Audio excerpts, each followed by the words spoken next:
Imagine a world that begins where the dream ends, a world where thought becomes flesh, and fear a living creature.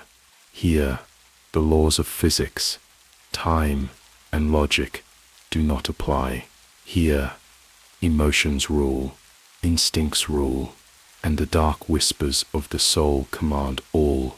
Today we will lift the veil over the most dangerous part of the invisible world, the astral plane. This is no fiction. This is the place where incubi and succubi dwell, where energetic vampires feed, where shadow men in hats lurk, and most terrifying of all, where the guardian at the threshold waits. Who are they? Where do they come from? And most importantly, how do you protect yourself from that which the eye cannot see, but the soul can feel? But before we open the door to the astral world, welcome to the Dark Storyteller. Hit the like button, subscribe, and write in the comments, where are you watching us from, and what time is it there? Take a deep breath, relax, and allow yourself to peer into the place where reason fears to tread. The astral plane is another reality. It cannot be seen with the naked eye, measured with a ruler, or captured by an ordinary camera. And yet, it exists. Its presence is felt every time we dream dreams that are too real. When we wake with the unshakable sense that someone stood by the bed, when the air shifts without reason, when your heart races for no visible cause, these are signals, echoes, signs of a world breathing right beside ours. The astral plane is an energetic level of reality, lying between the physical world and the higher spiritual realms.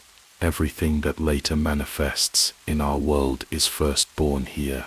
Thoughts, emotions, desires, all leave their trace on the astral level, and it is here that the beings we call shadows, demons, or egregores are born. They are not imaginary. They are the condensed forms of human fear, lust, rage, and pain. In the 1980s, the Monroe Institute in the USA conducted a series of experiments on out-of-body experiences. Participants, using specific auditory brain stimulation, reported journeys into spaces where consciousness had no form. Many described similar visions, labyrinths of light, vibrating waves, encounters with unknown beings. The most surprising part, these descriptions often matched, even among those who had never spoken to one another before. The astral world is layered.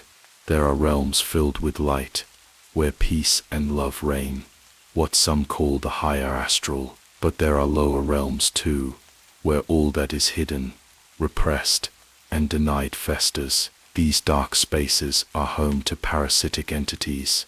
Their goal is not merely to exist, but to feed. And if you are vulnerable, exhausted, or emotionally broken, they will sense you first. They come through dreams. They whisper at the threshold of sleep. They feed on memory. Most have no stable form. They take on whatever shape you fear most. Sometimes, it's childhood nightmares. Sometimes, the faces of the dead.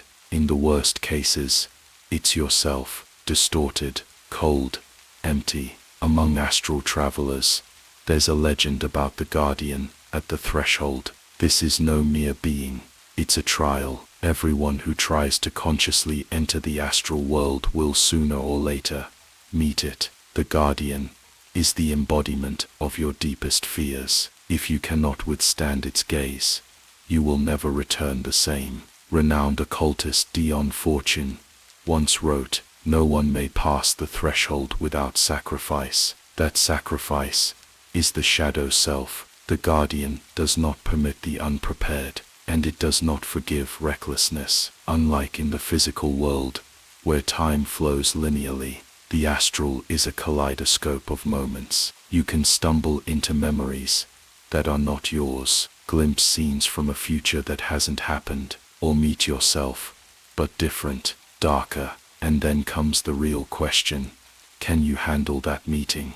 There is evidence that some ancient religious practices were designed to control astral travel. In Tibetan Buddhism, for example, there's the concept of bardo, the intermediate state between life and death, which by its nature closely resembles the astral realm. The Egyptian Book of the Dead describes the soul's journey through dimensions filled with trials, temptations, and beings who judge one's fate. Interestingly, even in modern psychology, Carl Jung's theories resonate with this. His concept of archetypes mirrors the astral world's formative energies. The collective unconscious, in essence, is a library of astral patterns, scripts that every soul must play out. Sounds like a fantasy, perhaps, but why then do thousands of people across the world see the same symbols, structures, and entities? Why do children from different continents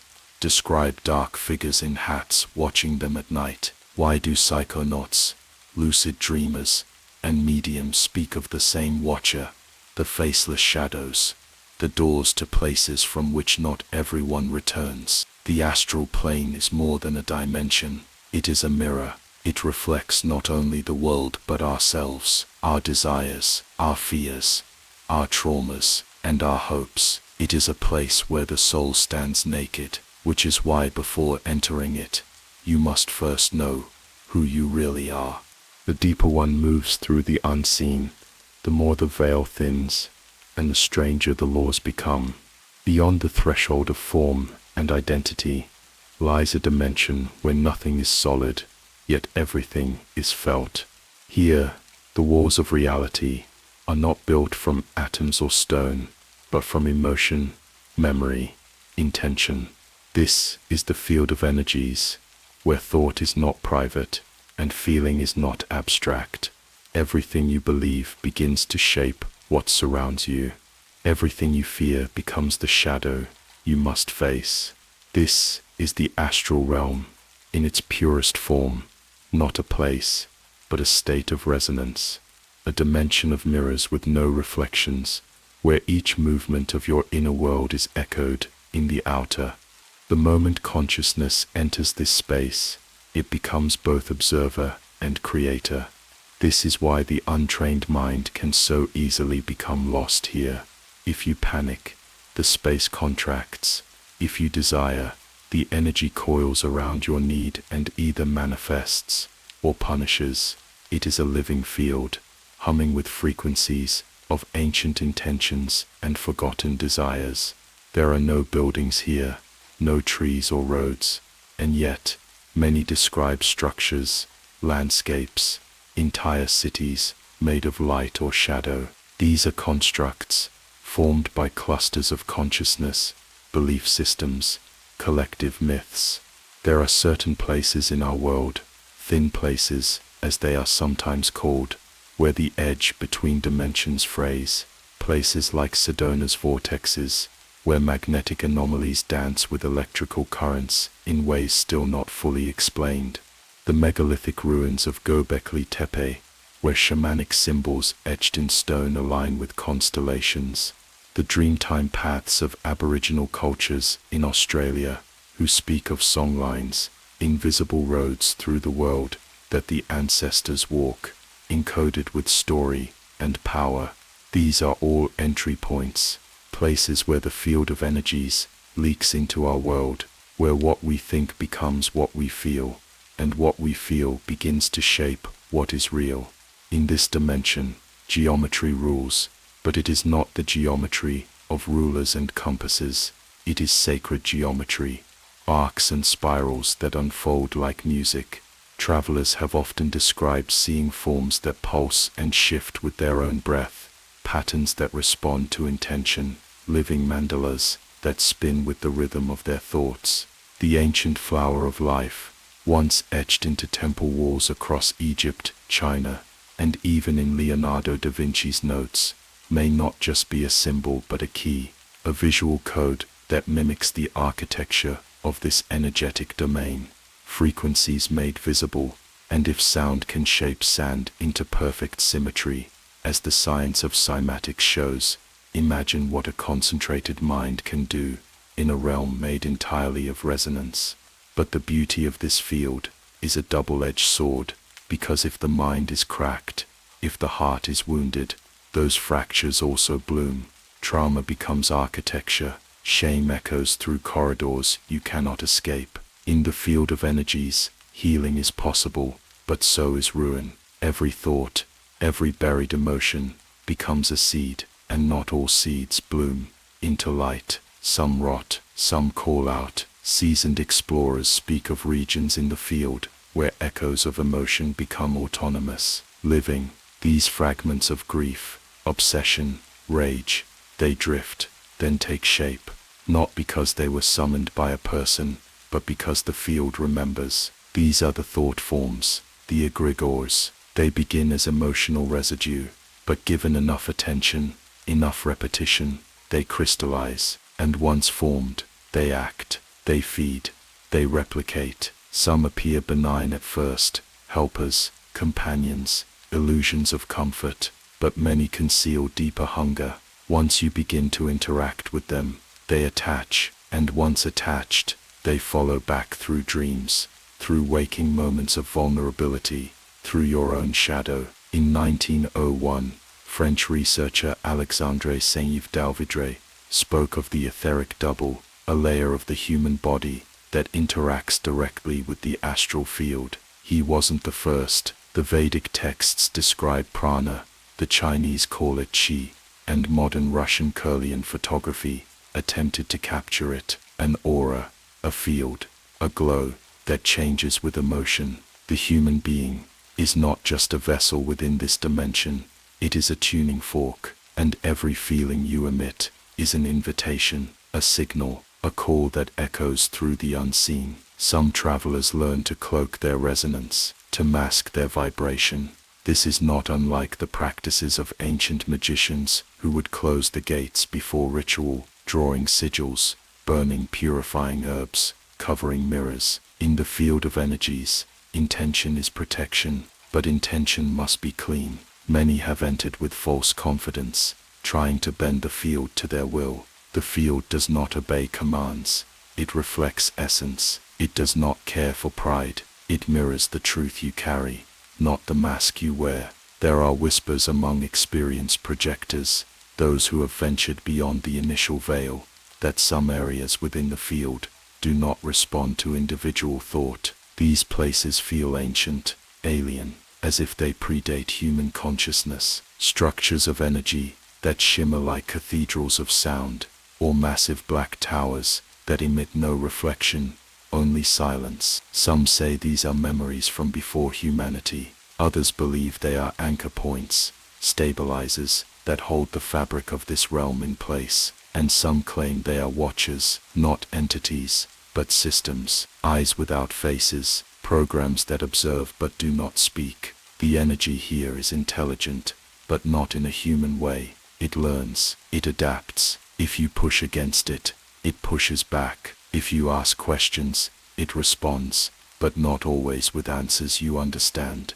This is why no two experiences in the field are identical, because the field is not a map, it is a mirror, and every traveler brings a different face. It is said that true clarity in the astral field comes only through stillness. When thought quiets and emotional noise fades, the field shifts. Some report seeing threads of light that connect people across vast distances. Some see immense tapestries of symbols flowing, like rivers of code. One mystic once described it as standing in the heart of a god, watching it dream. Such descriptions may sound poetic, but perhaps they are the closest we can get to articulating something that defies language itself. There are guardians in this place, not like the guardian at the threshold, who is personal, intimate, terrifying. These are more systemic. They do not appear often, but when they do, they arrive with gravity, silence, a sudden pressure in the space. Some appear as winged figures, made of obsidian flame. Others are wheels of spinning glyphs. They do not chase, they do not speak, they observe, and if you do not belong, they return you. Not all are returned gently. Modern parapsychology has struggled to explain these experiences. Some call them lucid hallucinations, some insist they are dreams infected by waking memory. But a growing number of researchers, like those at the University of Edinburgh's Kosler Parapsychology Unit, suggest that these experiences share too many consistencies across too many cultures to be dismissed. There is a map, hidden in the chaos, a design beneath the shifting noise, and the field of energies may be the blueprint. Those who seek to master this place do not do so through force. They meditate, they cleanse, they shed the parts of themselves that do not resonate with truth, because in a dimension where feeling is substance, self-deception is a deadly poison. Even a single lie carried into the field can warp what you see, twist who finds you, and rupture the tether back to your body. This is why rituals exist, not for theatrics, but for resonance. Symbols are tuning tools, mantras are sonic stabilizers. Every culture had them.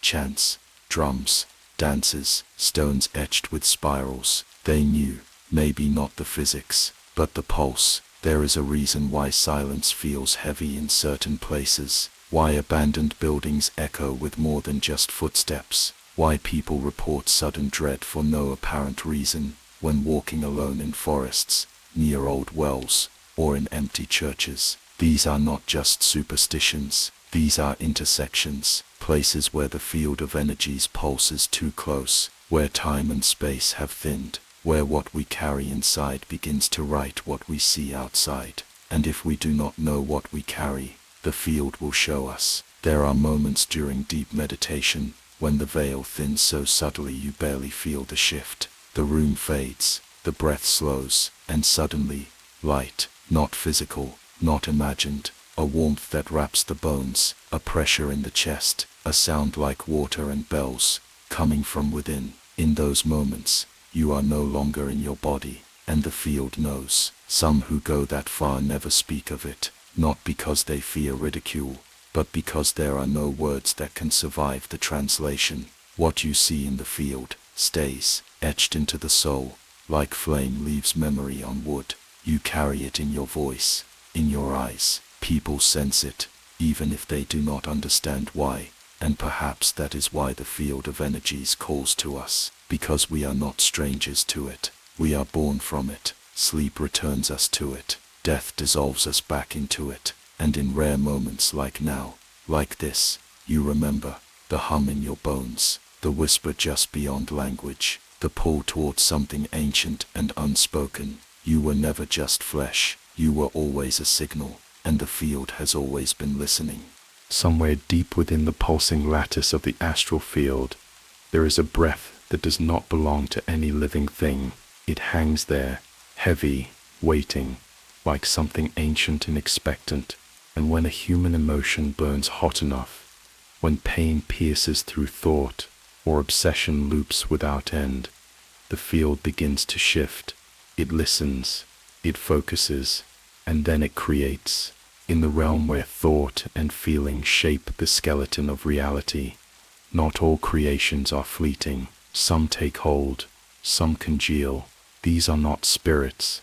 They were not born of divine spark or infernal fire. They are us, echoes, shadows, impressions, yet they live. These are the thought forms. Imagine a scream that never ends, a longing that never dissolves, a desire so sharp it cuts through sleep, through memory, through time itself. The astral plane absorbs these forces, like fertile soil, and just as soil does not ask why the seed was planted, the field does not question what emotion it nourishes. It simply grows what it is fed. Thought forms, also known as tulpas, larvae, or egregores, have existed in occult tradition for millennia. In Tibetan mysticism, advanced monks were said to conjure living companions through focused meditation and visualization. These tulpas began as tools, helpers on the path to enlightenment, but occasionally they would act on their own, move without instruction, resist dissolution. Some grew strong enough to appear to others, some became dangerous. Theosophist Annie Besant, in her early 20th century writings, described thought forms in chilling detail. She claimed that particularly powerful emotions could take on geometric shapes, swirling vortexes, spiked orbs, flame-like entities, each color, each motion, corresponding precisely to the quality of emotion that birthed it. Anger appeared as jagged, blood-red lashes, devotion as golden radiance, fear as heavy coils of gray and black, dense and slow. These images weren't metaphor, they were witness accounts, seen and drawn during clairvoyant trance. But what happens when such a form is fed again and again? In modern psychology, we speak of neural pathways, habits of thought that reinforce themselves. If repeated often enough, they become default programs, etched into the brain's architecture. In the astral world, the same rule applies, but the outcome is far more volatile. A repeated emotional pattern, grief, shame, hatred, longing, becomes architecture. Repetition becomes invocation, and eventually, it becomes autonomy. You may not recognize it at first, a persistent image in dreams, a presence you feel only in certain places, a face that appears on the edge of vision, familiar, but wrong. The more you engage, the more it forms. Attention is the astral currency. Energy flows where the gaze lingers, and thought forms crave it the way fire craves oxygen. Some attached to places, old houses steeped in sorrow, schools that echo with unspoken trauma, battlefields layered with the emotional residue of fear and violence. You can feel them. Rooms that feel heavy, corridors where you instinctively hold your breath, places where silence buzzes like static, as if the air itself is trying to speak, but cannot. Others attached to people, not as demons, not at first, but as mirrors. They mimic your thoughts, anticipate your fears, deepen your pain. Under the guise of comfort, they whisper affirmations that keep you spiraling. You were right to be angry.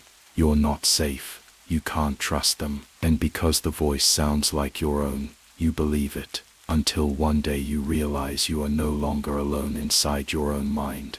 The famous occultist Dion Fortune warned about elementals of disease, thought forms created through obsessive focus on illness or vulnerability.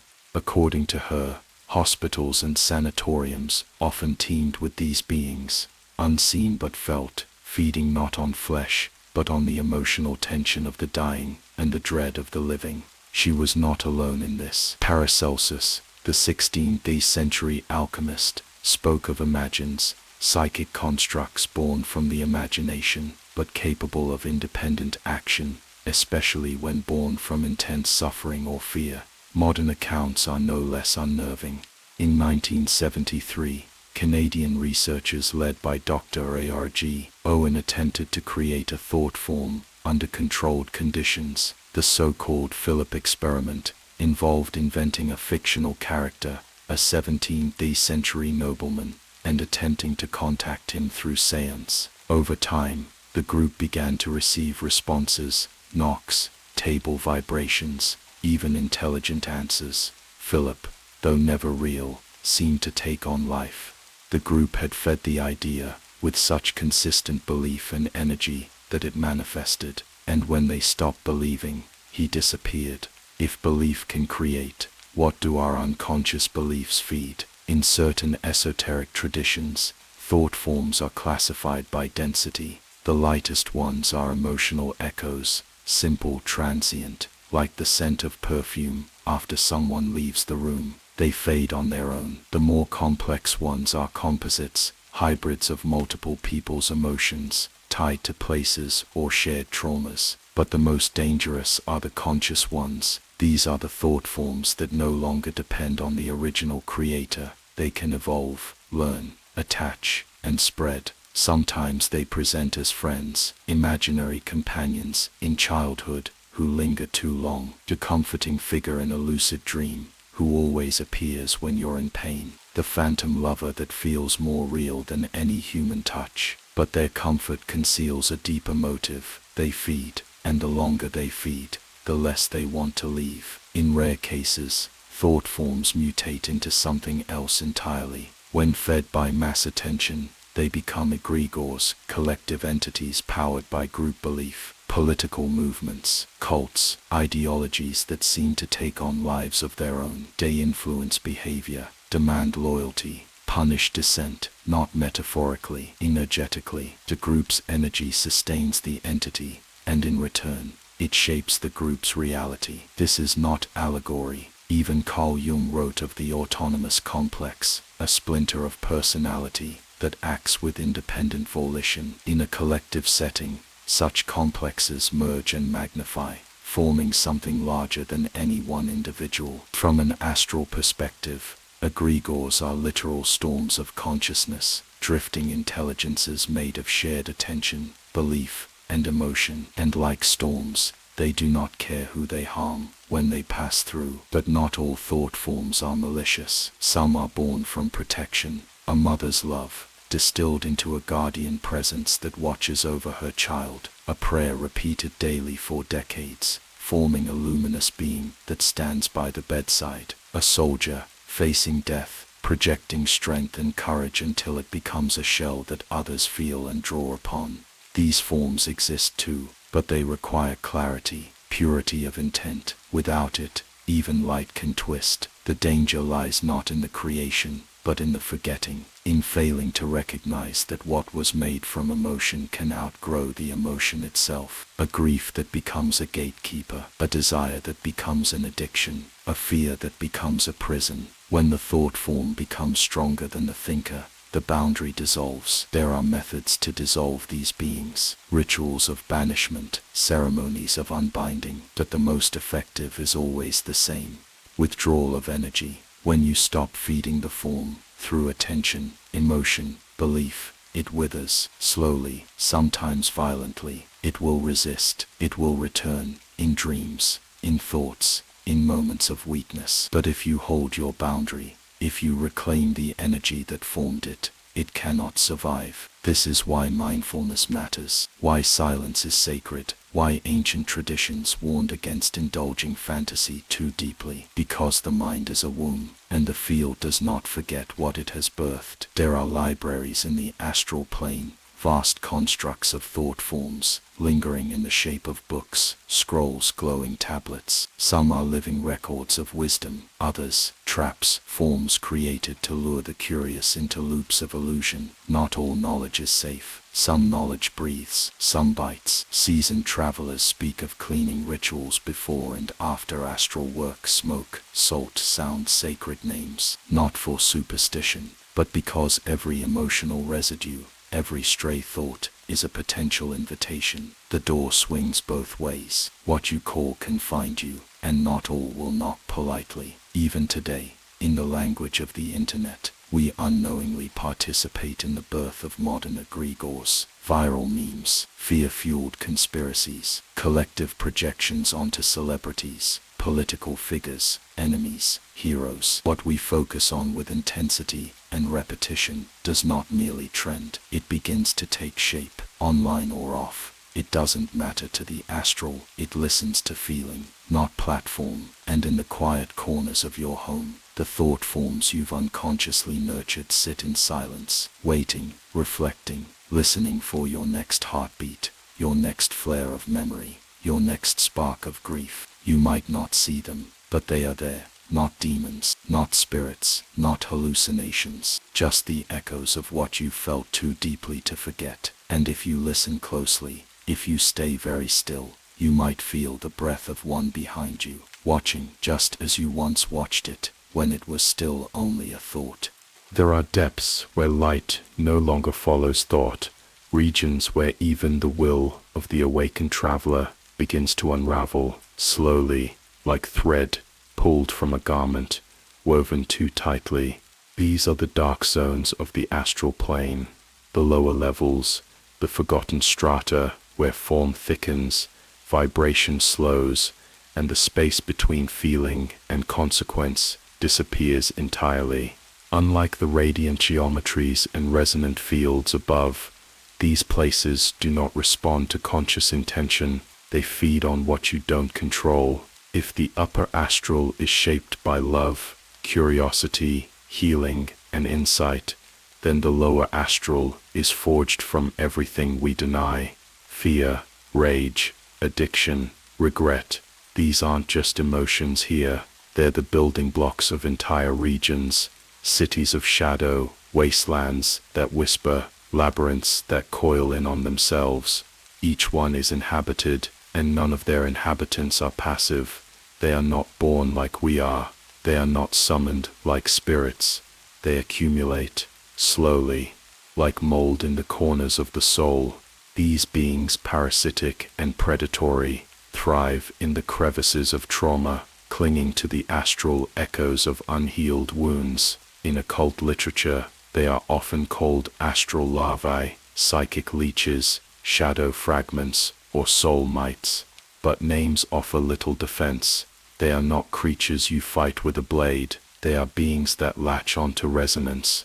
The 19th century occultist Eliphas Levi warned of phantoms of the astral light that took form from human vice, eventually gaining enough density to exert influence. In Tibetan Buddhism, these are the hungry ghosts, beings with bloated bellies and needle-thin necks, forever starving, but unable to be filled. In Catholic demonology, similar entities were known to gather near the dying, drawn by unresolved sin and emotional turmoil. These myths speak the same language. Lower astral zones are reflections of psychic decay, and their residents are scavengers. They do not hunt in the way animals do.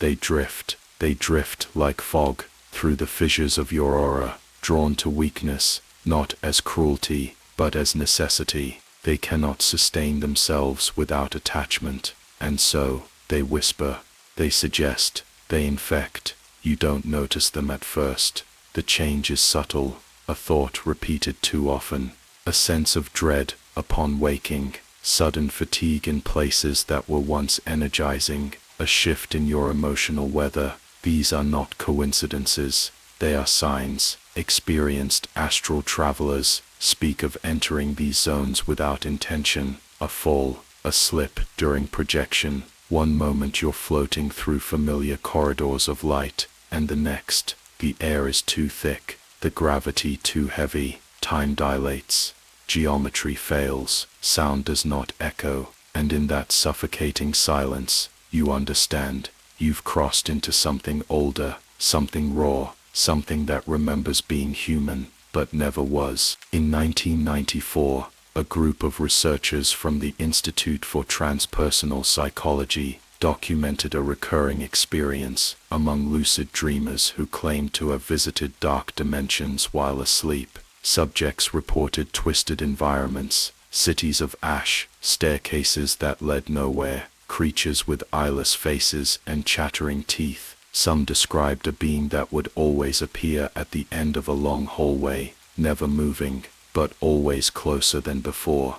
The researchers dismissed it as collective nightmare archetypes, but the subjects didn't describe fear, they described recognition. These lower zones exist not as punishment, but as resonance traps. If your emotional field matches the density of the region, you sink. The more unresolved pain you carry, the more gravity these places exert. You are pulled toward them, and once within them, your own psyche betrays you. You begin to forget who you were, why you came. The space folds inward, and the longer you stay, the more difficult it is to distinguish yourself from the environment. This is not hell, but it is what hell would look like if it were built from memory. There are layers. The upper levels of the lower astral, the twilight zones, as some call them, are deceptively quiet, dimmed versions of the real world, misty replicas of cities, train stations,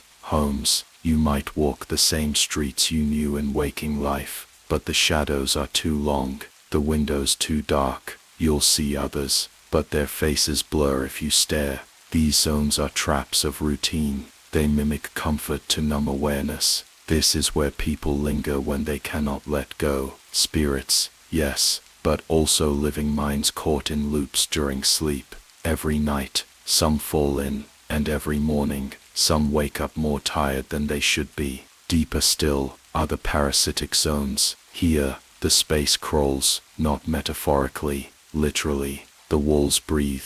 The air hums with a vibration that hurts the teeth. It is always dusk. You are always being watched. These are the feeding grounds of the emotional scavengers, beings that resemble nothing living, yet evoke everything primal. Some coil like smoke, others skitter like insects. Some tower, faceless and still, waiting for your fear to bloom. In 2007, a veteran astral explorer named Paul, documented under pseudonym in a now lost occult forum, spoke of entering a space he called the nesting place. He described walking through miles of fleshy corridors, where each wall pulsed with heartbeat rhythm, and from the walls human-like figures partially formed, whispering things he claimed he couldn't translate. He was found later that week sleepwalking through the woods near his home, barefoot, muttering phrases in a language his family did not recognize. His journal stopped after that entry.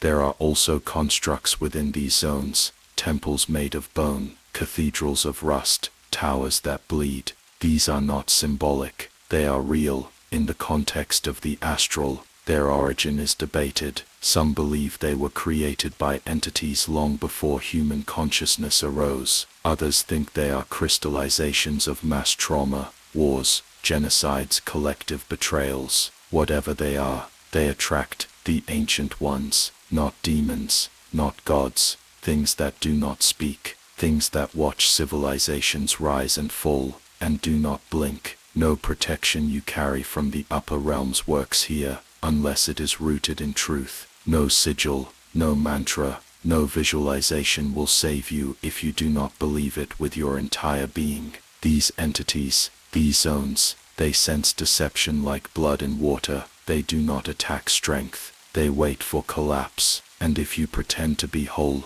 they will test every seam until something gives. There are rare accounts of those who venture willingly into these depths, not for power, not for conquest, but for healing. Shamans, mystics, wounded souls seeking the source of their suffering. If done with guidance, discipline, and respect, the lower astral can serve as a mirror, a place to retrieve fractured pieces of the self, to confront what festers. But it is a razor-thin path, and many never return whole. Astral parasites, once attached, can influence waking life, not as possession, not in the Hollywood sense, but through influence. Increased anxiety, addiction flare-ups, intrusive thoughts that spiral, dreams that feel more real than waking life, a constant presence, just behind the eyes. These symptoms often go ignored, misdiagnosed, suppressed, but suppression does not cleanse, it deepens the root. Some traditions offer banishment rites, ceremonial tools, salt, fire, smoke, sound. These aren't just props, they alter resonance, they break loops, reclaim space, but no ritual is effective if the wound remains untouched. To clear an attachment, one must find its anchor, the memory, the guilt, the silence, and face it. Without that, the door remains open. Certain frequencies, binaural beats, solfeggio tones, Tibetan singing bowls, have been documented to stabilize the astral body and restore coherence. Science may call it brainwave entrainment, but in the astral, it's tuning. If your vibration rises, you rise. If it drops, you descend. This is not punishment, it's physics. There are doors in the lower zones, actual doors, wooden, metal, stone, some carved with runes, others feature nothing but a black void. Behind them are truths no one seeks willingly, memories of past lives, records of things done and forgotten, or worse, things still waiting. Travelers speak of being drawn to them, of hearing their name whispered through the keyhole, of walking away, only to find the door again. Some open them, some never return, and yet, some do, changed, marked, wiser, or darker, or both. Because here lies the greatest secret of the dark astral. It is not alien, it is not other, it is the compost of our collective unconscious, the sediment of our species' nightmares, the abandoned parts of ourselves we pretend do not exist. It is not evil, it is not good, it is unresolved, and every night, as you sleep, your consciousness drifts, sometimes upward, sometimes downward, and where you land depends on the weight you carry. Not all monsters are born, some are remembered, some are created, and some are still waiting for you to come home. There is a moment in the night where the veil thins, not by force or accident, but by invitation. A moment between sleep and waking, where the mind drifts, unguarded, and the body pulses with heat and confusion. In this moment, something waits. It doesn't knock. It slides in through the pulse of the dream, through the warmth of a thought you didn't know you were having. It touches, whispers, pulls, and you do not run, because it doesn't feel like fear. It feels like hunger, like longing, like home, until you wake, and something is missing. Energy, clarity, a piece of yourself, gone. These are not hallucinations, they are not fantasies, they are incursions, and the beings responsible have worn many names. In medieval Europe, they were called incubi and succubi, male and female forms, respectively, though their shape is fluid, their gender an illusion. In the Middle East, they were jinn of desire, weaving illusions into the minds of sleepers. In the Tibetan Book of the Dead, similar beings are described as Mara, tempting spirits that appear during the bardo, seeking to delay the soul's release. In modern times, they've returned in another form: sleep paralysis, demons, night visitors, shadow lovers, but the effect is the same. They feed, and what they consume is not the body, but its deepest current sexual energy.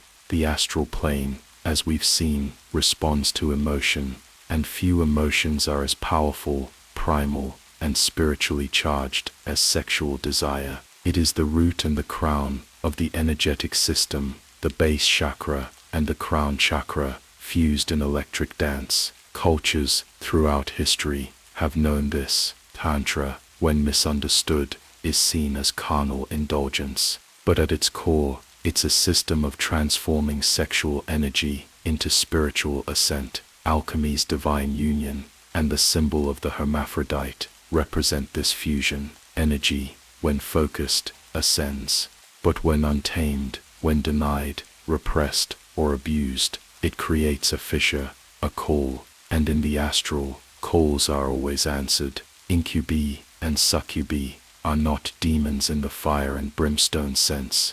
They are emotional constructs, predatory intelligences born in the undercurrents of human desire. They linger in the lower to mid-astral zones, drawn to those whose energy bodies pulse with chaotic need, especially when that need is repressed in waking life. They do not need full projection to reach their host. They enter through dreams, through fantasies, through portals opened by loneliness, confusion, unresolved trauma.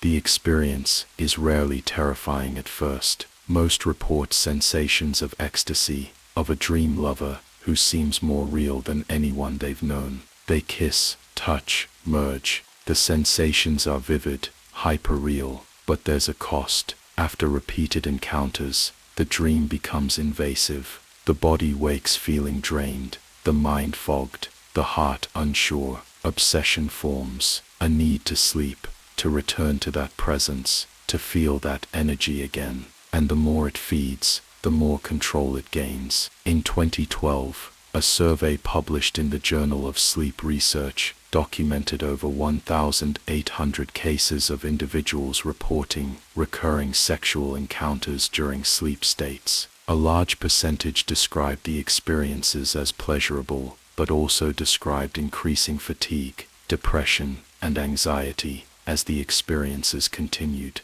Many admitted they could no longer sleep without hoping the presence would return. This isn't fantasy, this is dependence. What separates incubi and succubi from benign dream lovers is intent. These beings do not seek connection, they seek consumption. Sexual energy, when released unconsciously, becomes pure life force, unfiltered. It's one of the few moments in waking life when the energetic body bursts open. In that moment, these beings feed. Some do so subtly, others leave marks, scratches, bruises, pressure in the chest, and some do more. There are rare cases in the historical record of people claiming to have been assaulted in their sleep by unseen entities. In the Malleus Maleficarum, the infamous witch-hunting manual of the 15th century, there are detailed testimonies of demonic lovers who would appear nightly, seduce, violate, and torment their victims. While the text is colored by superstition, the consistency of these accounts across continents suggests a shared phenomenon. Modern psychology often reduces such experiences to sleep paralysis or hypnagogic hallucinations, and yes, in many cases, the science applies. But the astral is not separate from the psychological, it is layered into it. The mind, the field, the emotion, they blend. What we repress, the field manifests, and when we are too wounded to resist, the parasitic forms answer. There are categories among these entities. Some are residual, fragments of collective sexual energy, shaped by centuries of repression, religious shame, and violence. These forms drift and attach briefly, like astral insects. Others are more focused, entities that have adapted to feed specifically on sexual resonance. These learn their host's patterns, their memories, their fantasies. They shape themselves to match. They become the perfect seducer until the host is emptied. And then there are the ancient ones. These are not human-shaped. They are intelligences that have worn masks for centuries. They appear in folklore as gods of lust, demons of fertility, nymphs, fauns, spirits of the woods and waters. But behind the beauty lies hunger. They do not seduce for pleasure, they seduce for dominance. Once attached, they alter the energetic signature of the host. Obsession becomes ritual, sleep becomes addiction, relationships break, isolation grows, and still, the host defends the connection, swearing it is sacred, that no one else understands. There are signs, sudden sexual dreams with repeating figures, waking with sensations that cannot be explained, feeling watched at night, especially during emotional lows, a compulsion to fantasize, even when it interferes with daily life, loss of control during intimacy, night terrors that feel erotic and terrifying at once. These are not always signs of a visiting entity, but when they repeat, when they escalate, they must be acknowledged. Protection begins with awareness, recognition. Cleansing rituals using salt, fire, and sacred symbols have been used across cultures to sever energetic cords. Incense like frankincense, myrrh, and Palo Santo shift astral resonance. Sound-singing bowls, bells, chants break stagnant patterns. But ritual without intent is decoration. What matters is reclaiming your will, your desire, your body, because incubi and succubi do not take what is not offered. They wait, they seduce, they erode consent until you forget you ever had it. There are those who try to harness these beings, occultists who invite them, strike pacts, attempt to siphon their energy for power or pleasure. These stories rarely end cleanly, because once a being learns your signature, it does not forget. Even when dismissed, it lingers, waiting for the next crack, the next weak moment, the next invocation dressed as fantasy. In some esoteric schools, it is taught that these entities are not merely external. They are mirrors, manifestations of our own split psyche, our denied desires. That may be true, but it doesn't make them less real. In the astral, what you feel becomes what you face, and unresolved longing is the most dangerous summoning circle of all. The most ancient texts, the Sumerian, the Vedic, the Gnostic, warn of watchers who descend during dream time, who take form to distract the soul from its path. They speak of them not as evil, but as tests, trials. You must know your desire before you wield it, otherwise it wields you. This is the truth that lies beneath the fantasy. That pleasure without purpose becomes prison. That longing without awareness becomes bait. and that every night, as you drift into the gray, something may be listening, not to your words, but to the rhythm of your hunger, to the shape of your loneliness, to the echo of the wound you keep hidden, even from yourself. And when it finds you, it will not knock, it will kiss, and you will let it in. Not everything that glows is divine. In the astral, beauty is not a promise. It is a weapon. The shimmer in the eyes, the perfection of a form, the voice that hums exactly as you once dreamed it might. These are not accidents. They are mirrors shaped to reflect your longing, and they are sharpened because in this realm, the most dangerous beings rarely approach with teeth bared. They come with open arms. They arrive in forms too perfect to question. The stranger in your dream, who feels like a soulmate, the radiant figure who whispers forbidden truths, the guide who promises to unlock your hidden power. And as you follow, enchanted, boundaries dissolve. The more you trust, the deeper they pull you in, until the mask slips, and what lies beneath is not made for human eyes. These entities are masters of projection. They sculpt their appearance from the raw material of your psyche. If you crave comfort, they will appear warm. If you seek power, they will look regal. If you are broken, they will seem whole. But the form is a lure, a costume, and underneath, they are something older, something vast, something that does not blink. In almost every mythological system across the world, there are stories of beings who wear masks of light. In ancient Mesopotamia, the goddess Lamashtu appeared with the body of a woman, but the face of a lion and claws of an eagle, feeding on the breath of infants. The Greeks told of Lamia, who seduced men with beauty, only to devour them. In medieval demonology, Lilith was said to approach as a lover, only to reveal wings and serpent's tail once the soul was vulnerable.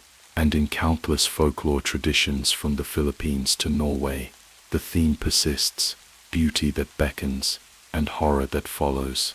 These stories are not relics, they are warnings, because in the astral plane, form follows thought, but deception follows desire, and no deception is more powerful than the one we want to believe.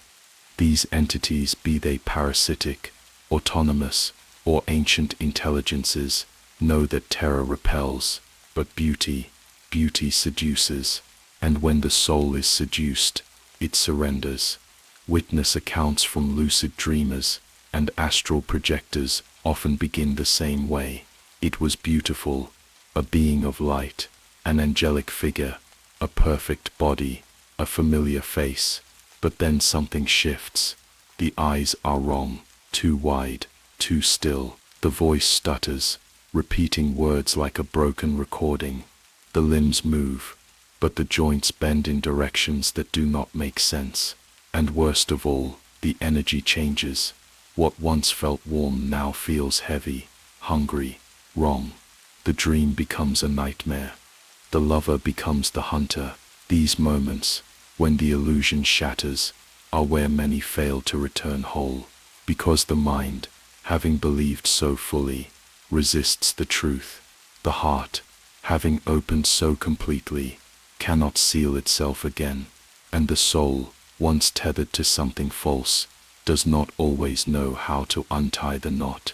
In 1999, during a study of spontaneous out-of-body experiences conducted by the Monroe Institute, several participants reported encountering radiant figures that appeared helpful at first, but upon questioning, their forms would flicker or glitch. One participant described a being who resembled their late grandmother, until the face turned blank, and the body began to unfold into wings and claws. Another saw a spiritual teacher, who when challenged, screamed in a voice layered with static and thunder. These aren't dream distortions, these are reveals, peeks behind the curtain. Many of these entities dwell in what has been called the glamour layer of the astral, a region specifically tailored for illusion. It exists as a membrane between higher and lower zones, where sensory input is heightened and deception thrives. Here, beings wear beauty like a cloak. The more evolved they are, the more intricate their disguises. Some hold the mask for entire lifetimes, forming parasitic bonds with their hosts, who never once suspect. But there are tells, subtle cracks in the surface, when beauty feels too perfect, when a dream lover never speaks your name, when the eyes do not change expression, when time loops, when you feel euphoric but wake up hollow, when your emotions intensify unnaturally in their presence. Obsession, jealousy, guilt, lust. These are not feelings. These are tethers. Some of these beings do not come to feed in the traditional sense. They come to shape, to sculpt your thoughts, redirect your purpose. They plant symbols in your dreams. They manipulate your idea of the divine. And through beauty, they install control. It is not seduction for pleasure. It is seduction for power. In Kabbalistic tradition, the concept of the Kelaphoth represents shells, hollow versions of divine emanations, beautiful on the outside, rotted within. They promise transcendence, but deliver enslavement. The Zohar warns of beautiful faces that conceal sharp teeth, and in Gnostic cosmology, the archons wore the faces of angels while shepherding souls away from gnosis. The illusion of beauty was the trap, the horror beneath, the truth. Modern occultists speak of glamour as a psychic technology, a way to shape perception. Some practitioners use it for healing or self-transformation. But on the astral plane, glamour is weaponized. The more fragmented your self-image, the more easily the glamour latches. You see not what is, but what you crave. And yet, not all illusions are malicious. Some are formed by our own minds as defense mechanisms, constructs meant to soothe trauma or protect fragile egos during projection. These illusions can also fracture, revealing the dark beneath. But the difference is intent. A self-generated glamour dissipates when faced. An external one resists, fights, hunts. When the illusion drops completely, descriptions converge across cultures. Wings, massive, black, leathery, or iridescent. Claws not made of bone, but something crystalline, humming with a frequency that disorients thought. Faces that blur like static, or reveal too many eyes, too many mouths. Bodies that unfold into geometries beyond comprehension. Impossible angles, fractal limbs, inverted symmetry. This is not symbolism. This is how the astral translates what the mind cannot categorize. Because in truth, these entities are not monstrous in form. They are monstrous in resonance. They are too big, too deep, too dense, and so, the mind renders them in nightmare. There are reports, rare but consistent, of those who upon witnessing the full form of these beings, are thrown out of the astral violently. Some wake screaming, others are comatose for minutes. A few are never quite the same. They describe the experience, not just as fear, but as unraveling, like standing too close to a star, or hearing a sound meant for the gods. Exposure fractures the ego. Some call it madness, others call it initiation. In ancient mystery schools, initiates were prepared for this moment. Blindfolded rituals, hours of silence, shadow work, all to strengthen the self before it was tested. Because to see the divine requires purity, but to see the horror beneath beauty demands something else entirely. It demands sovereignty. To survive the unveiling, you must already know who you are. You must recognize the false light and turn away. You must question every perfect smile, every golden promise, every radiant form that demands surrender, not with cynicism, but with awareness. There are protections, sacred symbols that break glamour, names that disrupt false resonance. Mirrors, both physical and astral, have long been used to reflect truth, but the most powerful defense is the refusal to be seduced, the decision to face beauty and ask, "What are you hiding?" Because beneath every illusion is a contract, and if you didn't read it, you already signed it. And so, the next time something beautiful appears in your dream, too vivid to be fiction, too familiar to be chance, ask yourself, who benefits from your desire? What feeds when you reach out? And who is watching, just behind the shimmer, sharpening their claws for when the mask finally cracks? The horror is not in the face. The horror is in the trust, and once you've seen what lies beneath the light, you will never look at beauty the same way again. What begins with a whisper often ends with silence, not the peaceful kind, but the hollow quiet that follows when something vital has been drained. Contact with entities from the astral, especially those clothed in glamour or masked in seduction, never leaves a soul unchanged. The body forgets quickly, the mind less so, but the energetic self remembers, and sometimes it bleeds through. The consequences of such encounters are not imagined, they are not symbolic, they manifest in flesh, in thought, in the tremors of mood that refuse to settle.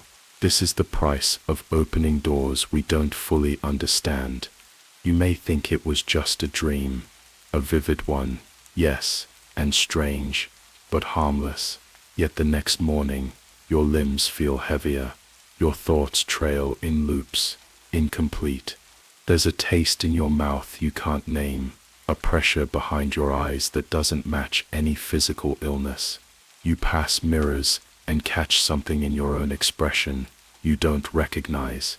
And as days pass, sleep becomes less restful.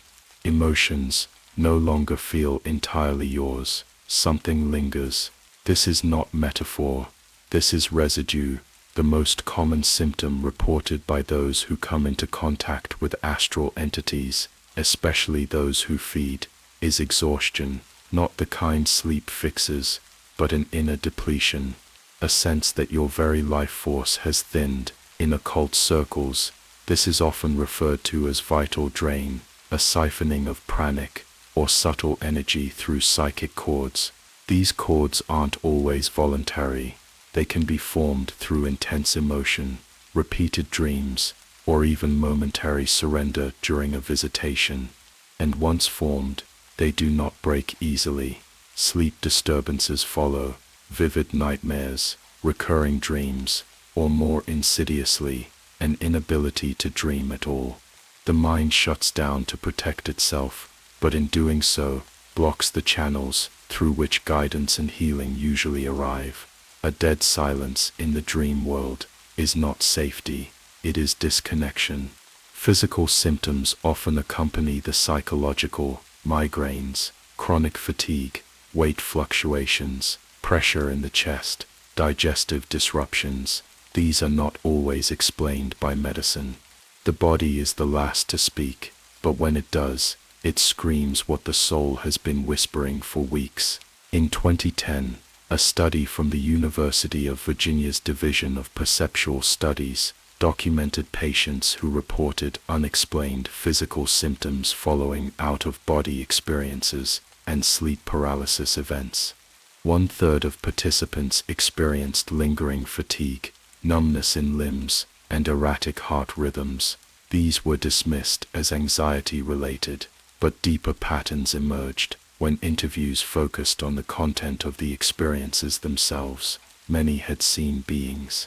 Most described them as beautiful at first and terrifying by the end, but the more sinister effects take root in the mind. Obsessive thoughts, not just intrusive images, but mental loops, ideas that cycle endlessly, pulling the attention away from reality. A voice that repeats a single word during waking hours, a memory that sharpens instead of fading, a need to seek, to contact, to return. These are signs of tethering, hooks placed in the consciousness by entities who do not wish to be forgotten. Emotional instability follows, sudden mood swings, bursts of anger with no trigger, depression that settles like dust, refusing to lift, the loss of joy. Things once loved now seem distant, tasteless. You begin to question if you were ever happy, or if it was always a lie. Relationships strain, loved ones grow concerned, but how do you explain what you can't see? You begin to isolate, not out of fear, but because the presence feels closer when you are alone, comforting, familiar. It becomes a secret you carry, like a pearl beneath your skin. Some embrace it, others fight, but both paths lead deeper. In occult history, possession has always been a dramatic word, but true possession is not spinning heads or voices in Latin. It is influence so subtle, you no longer notice it's not your own. A shift in vocabulary, a change in the music you crave, a new hunger that doesn't match your values. Entities do not need to control you, they need only steer you, a degree at a time, a choice that leads to another, a dream that becomes doctrine. There are cases buried in old journals and secret archives of mystics who vanished from their circles, only to return transformed, eyes too wide, smiles too fixed, preaching truths that bore no light. They spoke of the union, of the watchers, of the mirror behind the mirror. Some healed, most faded, and their students began to dream the same dreams. In 1872, a French spiritualist named Etienne Cordat documented his slow decline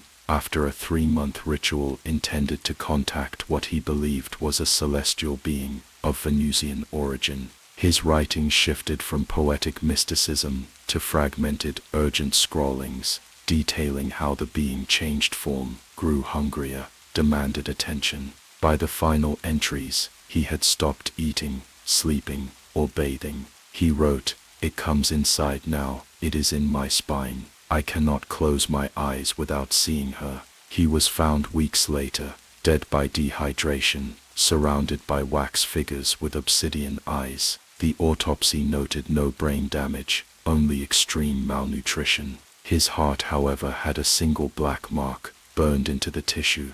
The astral does not leave fingerprints, but it leaves signatures, energetic imprints in the aura, and once marked, others notice. Animals react strangely. Electronics glitch in your presence. Children stare. Sensitive people flinch or feel dizzy around you, not because you are evil, but because something rides with you.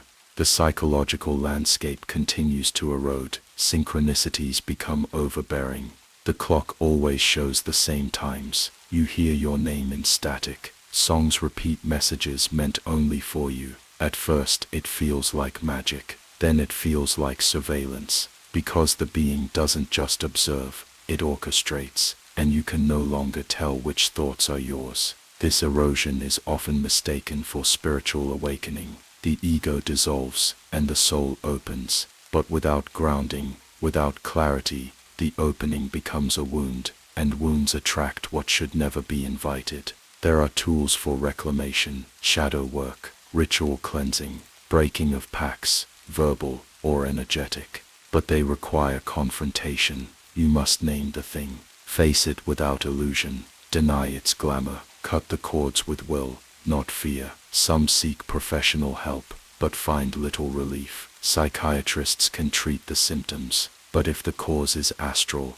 chemical balance is a bandage over a fracture. A handful of healers, intuitives, psychics, trauma therapists who blend spiritual insight with grounded care have walked this path, but they are rare, and not all are trustworthy, and so the burden returns to you.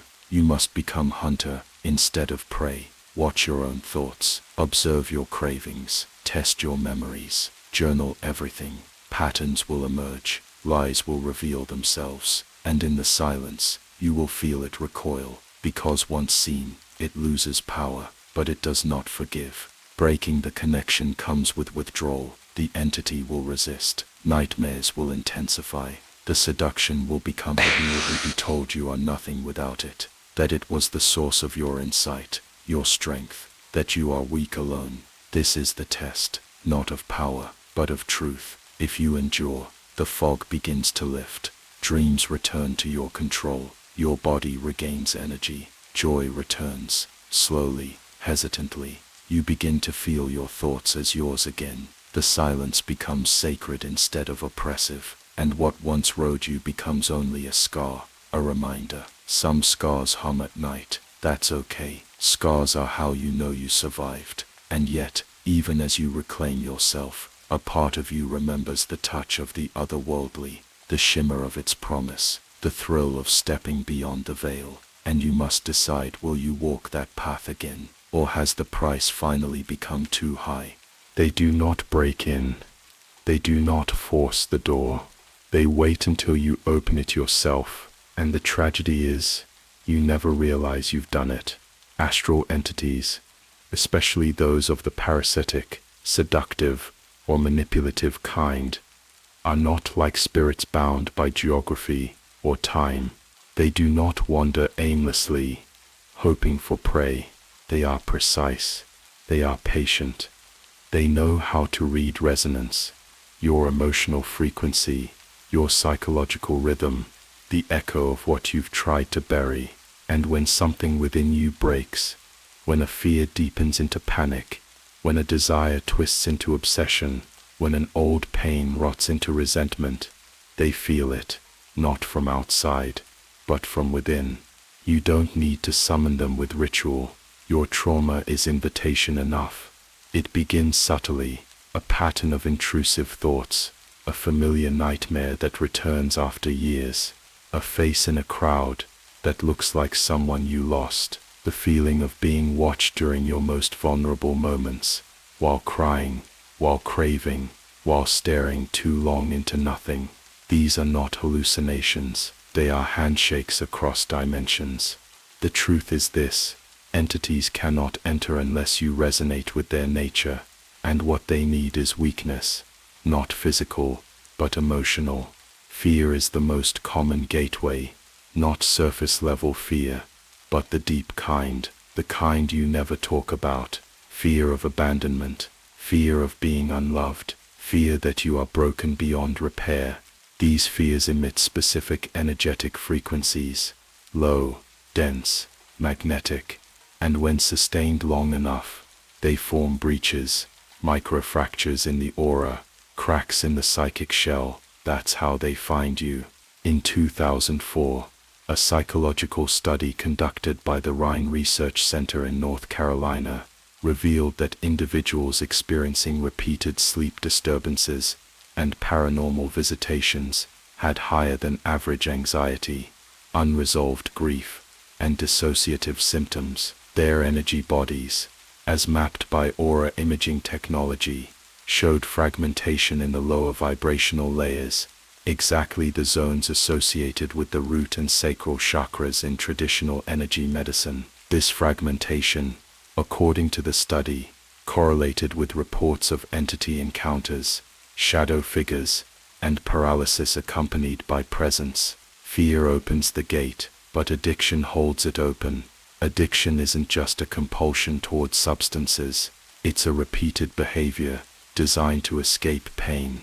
And in the astral, this cycle creates loops, energetic circuits that never close.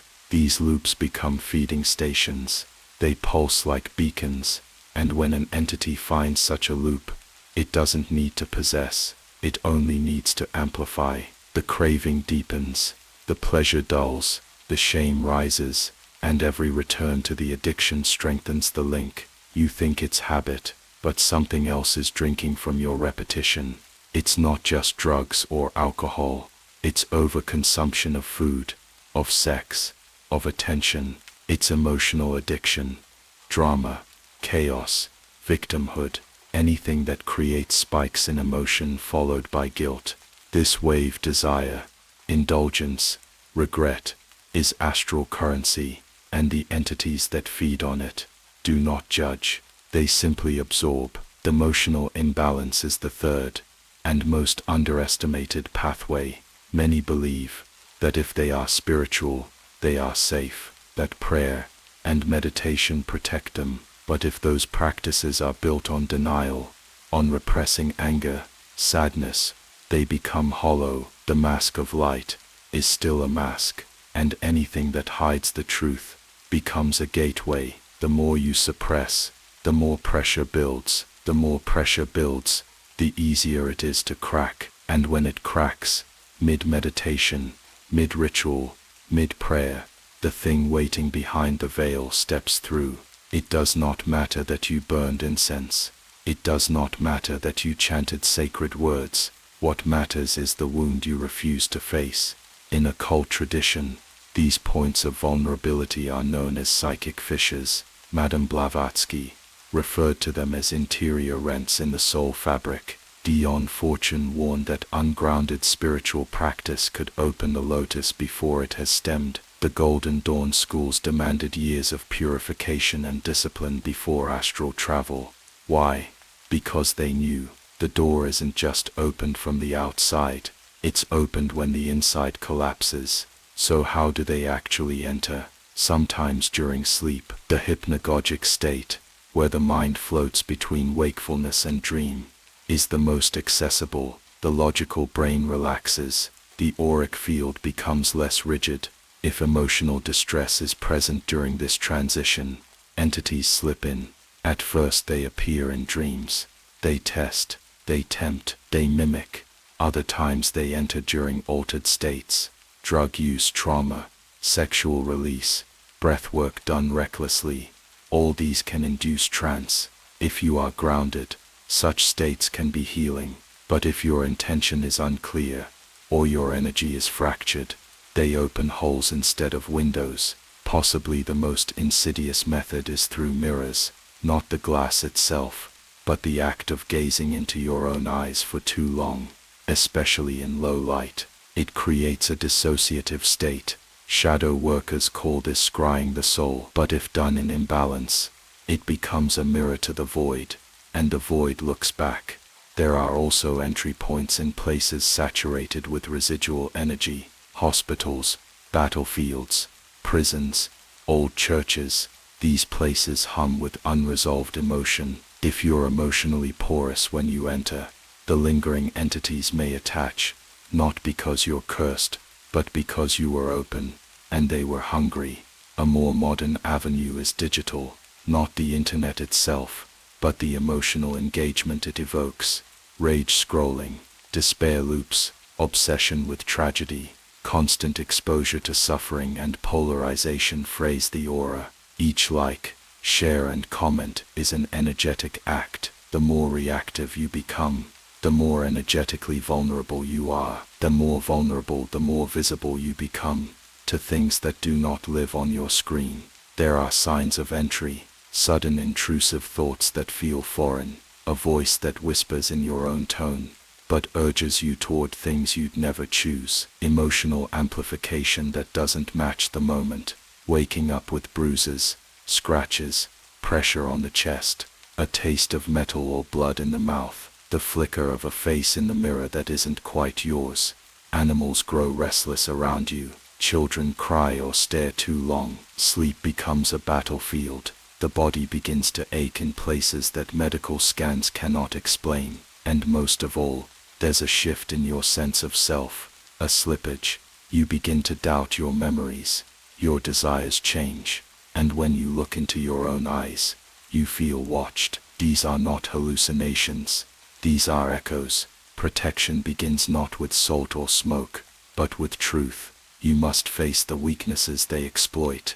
You must feel what you've buried, forgive what you've locked away, integrate the shadows you've disowned. Only then do the entry points begin to seal.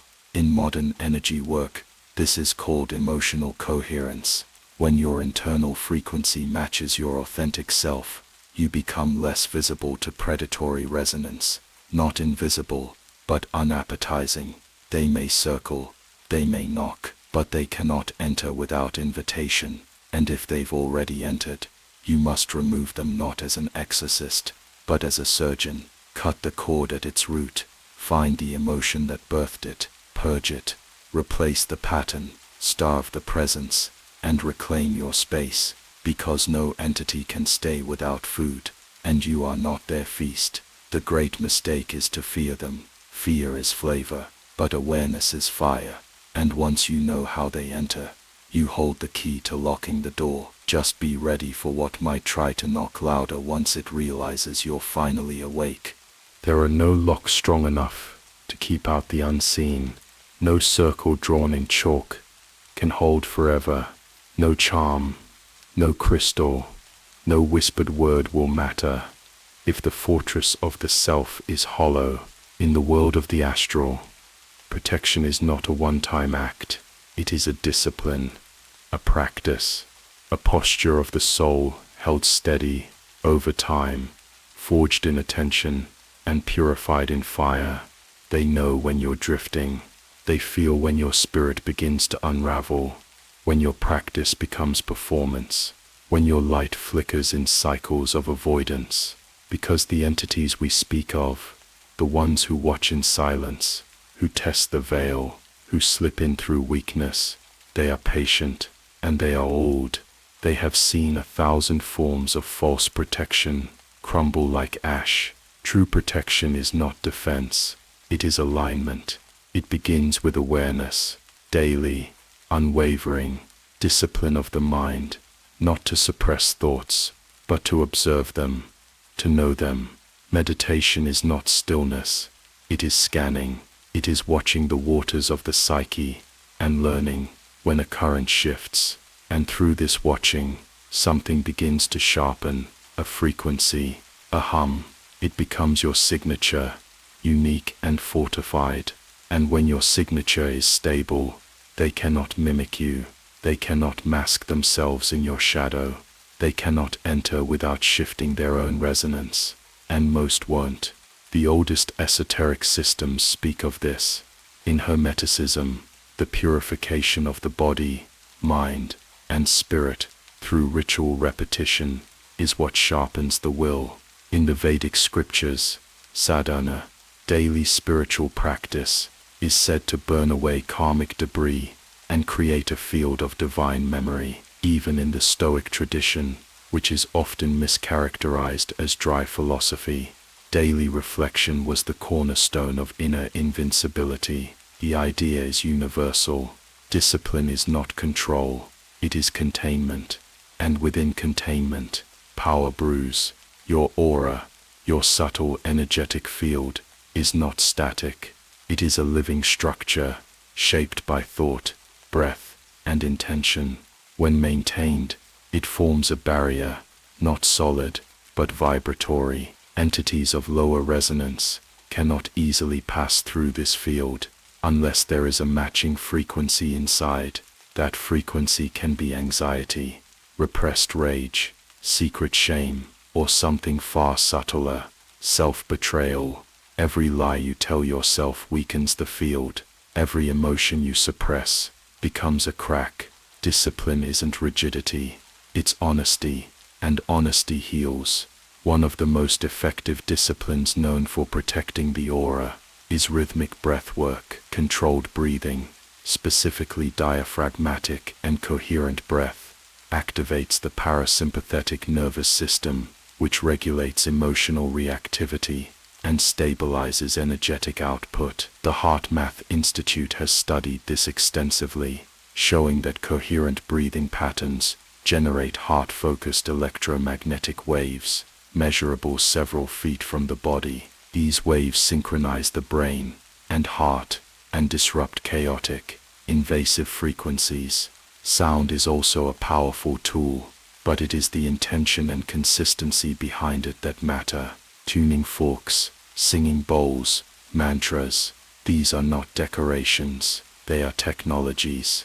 Repeated daily, they reinforce the pattern of your energy. D is not the sound that protects, it is the resonance that emerges when your will aligns with the vibration, and that only happens through discipline. But perhaps the most important form of protection is emotional hygiene. Purity, in this context, does not mean moral perfection. It means clarity. When you feel anger, you acknowledge it. When you feel grief, you allow it. When desire rises, you neither indulge nor suppress, you witness. In this witnessing, emotion returns to motion. It doesn't stagnate. And stagnant emotion is what breeds attachment.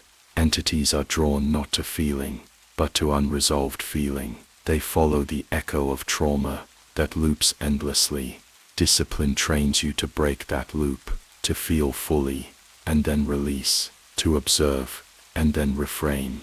And slowly, the noise inside you dims, and in that silence, your presence becomes strong, sharp, luminous, not a beacon for predators, but a signal of sovereignty. But discipline must be layered. It is not enough to meditate for 5 minutes while your life remains in chaos. The discipline must touch every realm: mental, physical, emotional, spiritual. Your diet matters, not because of purity myths, but because food alters frequency.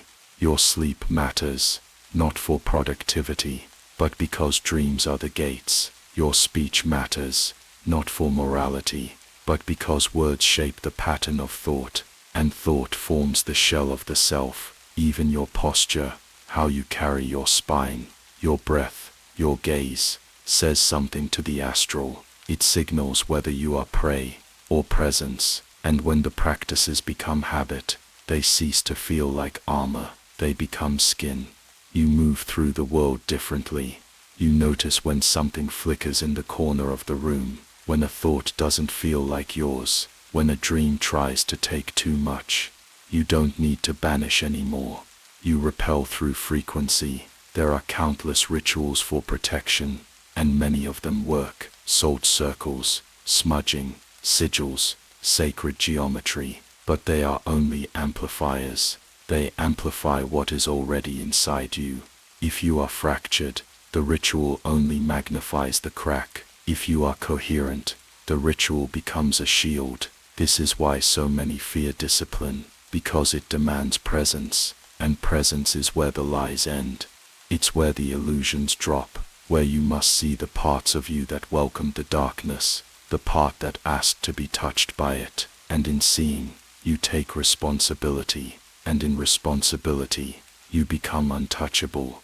There are those who seek shortcuts, instant protection, spells they found online, talismans purchased without context.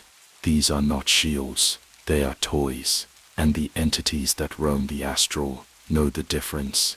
They can smell sincerity, they can feel devotion. A single candle lit with reverent breath is more powerful than a cathedral built in doubt, because in the astral, it is not quantity of practice that protects.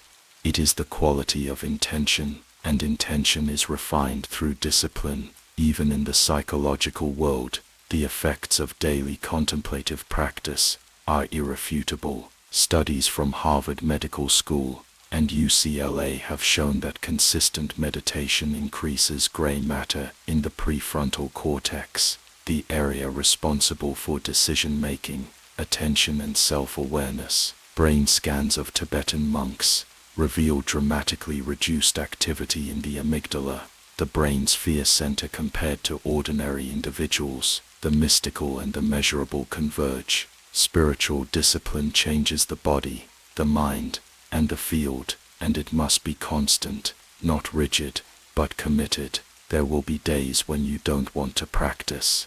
That's when it matters most.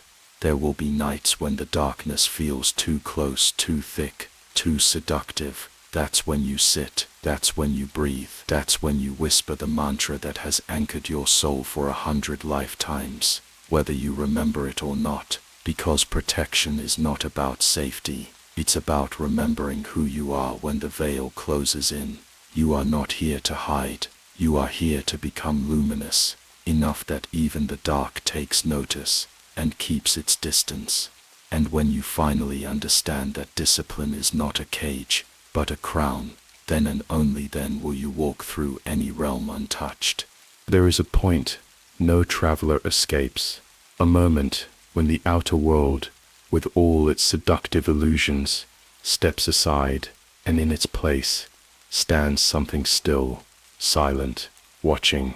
It has no name, though many have tried to give it one. It has no consistent shape, though it often wears your face. It waits not at the beginning of the path, but just before the deepest threshold, where reality thins and the soul prepares to glimpse what lies beyond. This is the dweller on the threshold, not a demon, not a guide, not a test.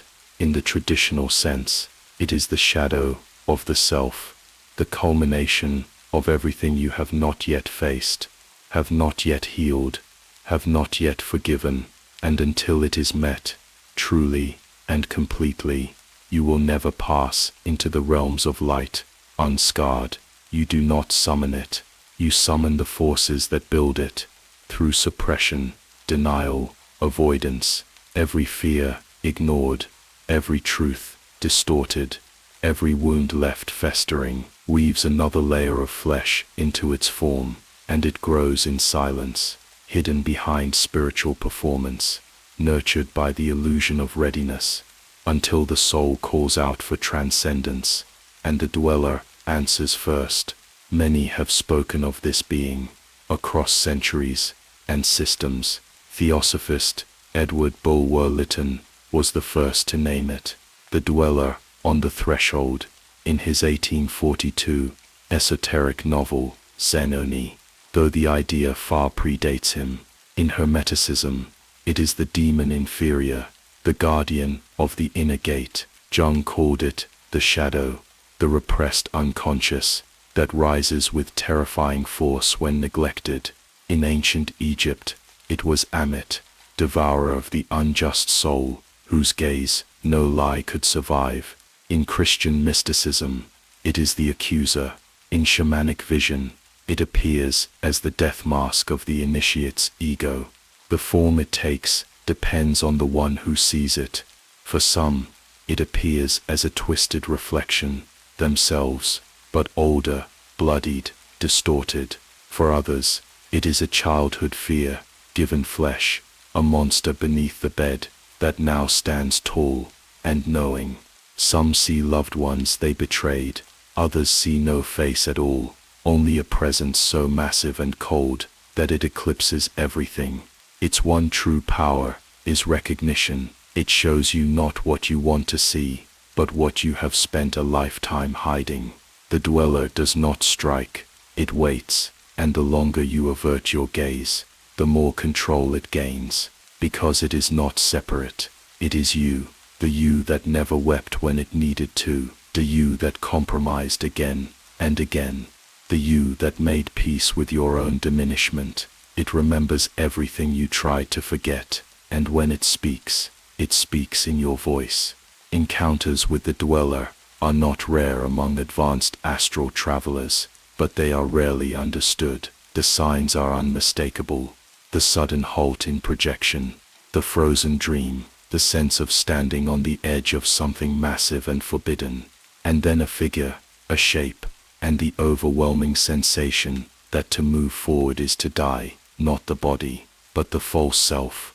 In 1978, a case study from a spiritual psychotherapist in Vienna documented a patient who, during prolonged meditation and breathwork, encountered a recurring figure in black robes with her own face, but empty eyes. Each time she approached a breakthrough in healing, the figure appeared in her dreams, motionless, blocking the path. Over time she began experiencing waking panic attacks whenever she tried to meditate. Only after intensive shadow work and direct confrontation through dream lucidity and guided trance did the figure begin to change. Its posture softened, its face began to weep. The patient reported that, in embracing it, she experienced the release of memories she hadn't recalled in decades. Afterward, her spiritual development accelerated, because the dweller does not exist to torment, it exists to contain. Its function is ancient.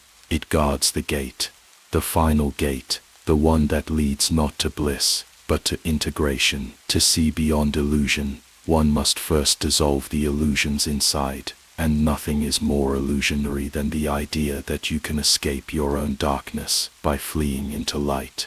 Many try.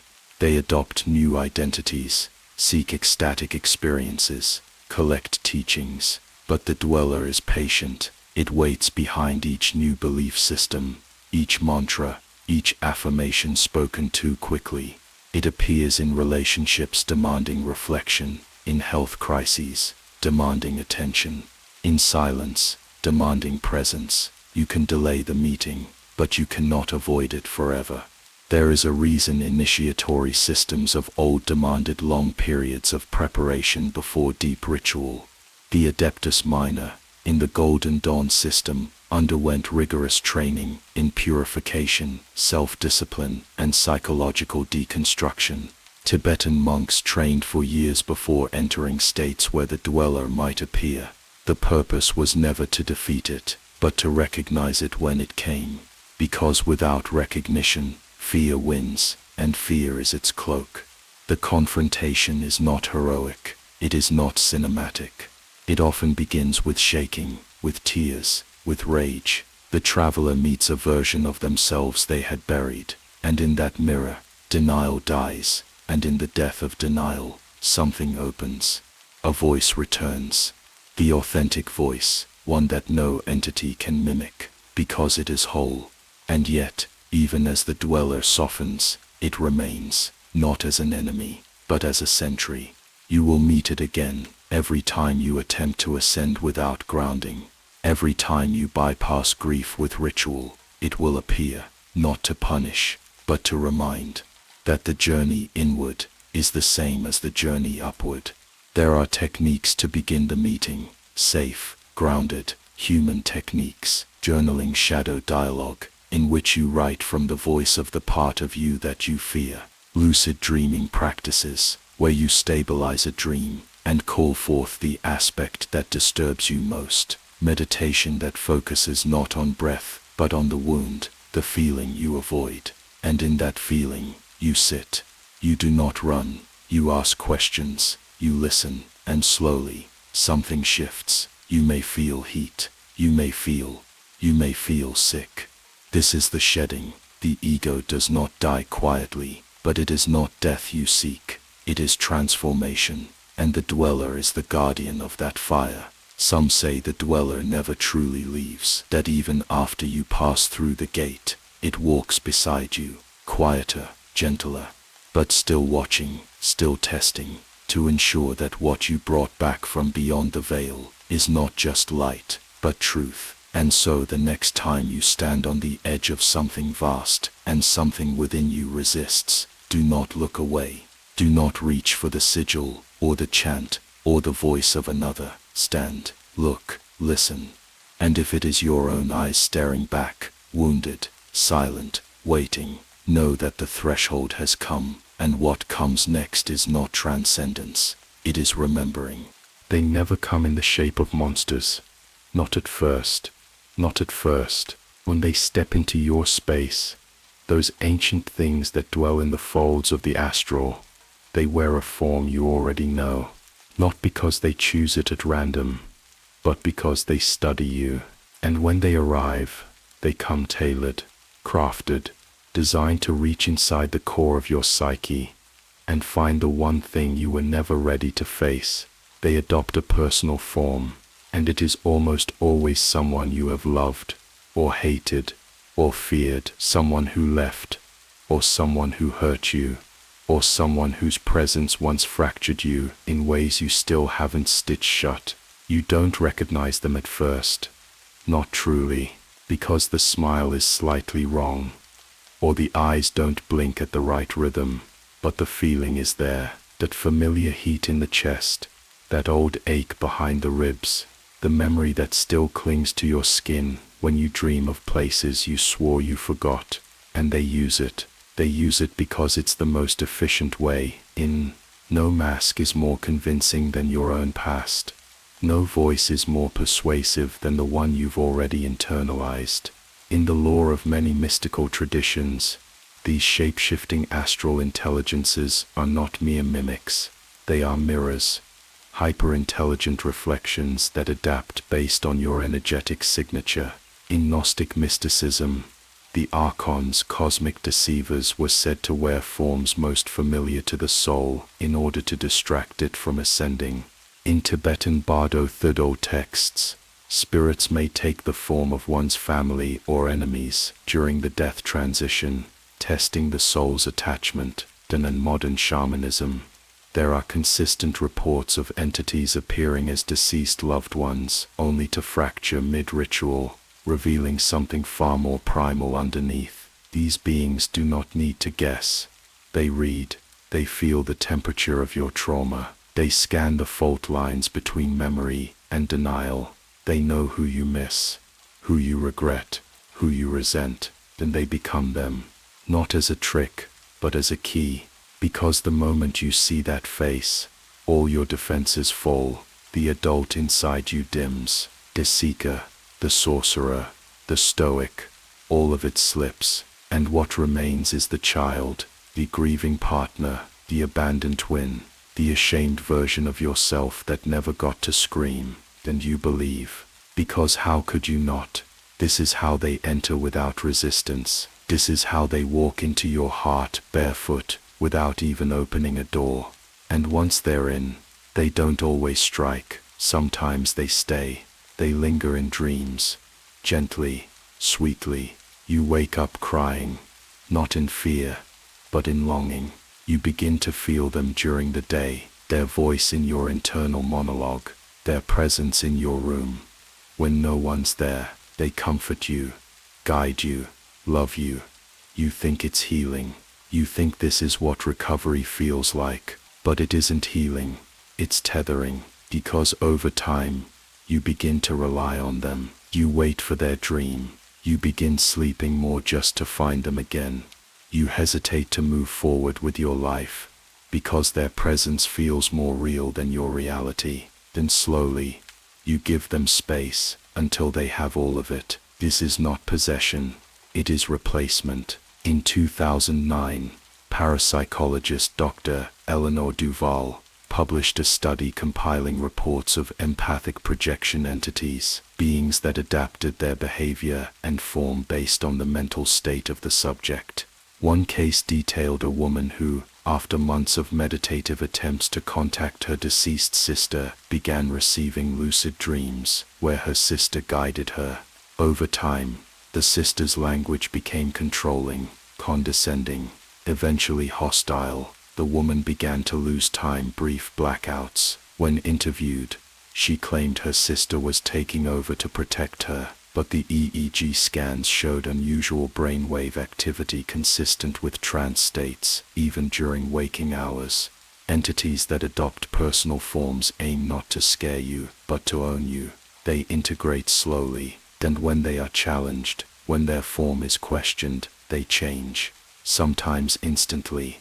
The smile vanishes, the face melts, the voice deepens into something mechanical or insectile, and what stands before you then is the real form, or at least closer to it, something amorphous, angular, crawling with impossible detail, and yet it still stares with that familiar weight, because no matter how the form warps, it always retains the emotional charge that made it yours. The most terrifying realization is not what they are, but that they are built from you.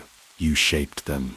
You summoned the mask with your grief, your obsession, your longing, and they wore it better than anyone ever did in life. That is their genius. Advanced mystics say that the true test is not in banishing these forms, but in integrating the lesson they bring. You must ask, what part of me called this forward? Why did I need it? What was missing in my soul that made its presence soothing? Because once you understand the reason, their power begins to dissolve. You don't need to scream. You don't need to fight. You only need to see, to stare into the form and say, I know what you are. And when the spell breaks, when the glamour shatters, they retreat, not in pain, but in silence. Because their contract has been broken, their role complete. You no longer serve as a source. You've remembered. But for many, the recognition comes too late. The form stays. It becomes a crutch, a phantom limb of comfort, and by the time they realize, their own identity has reshaped around the illusion. They are not haunted.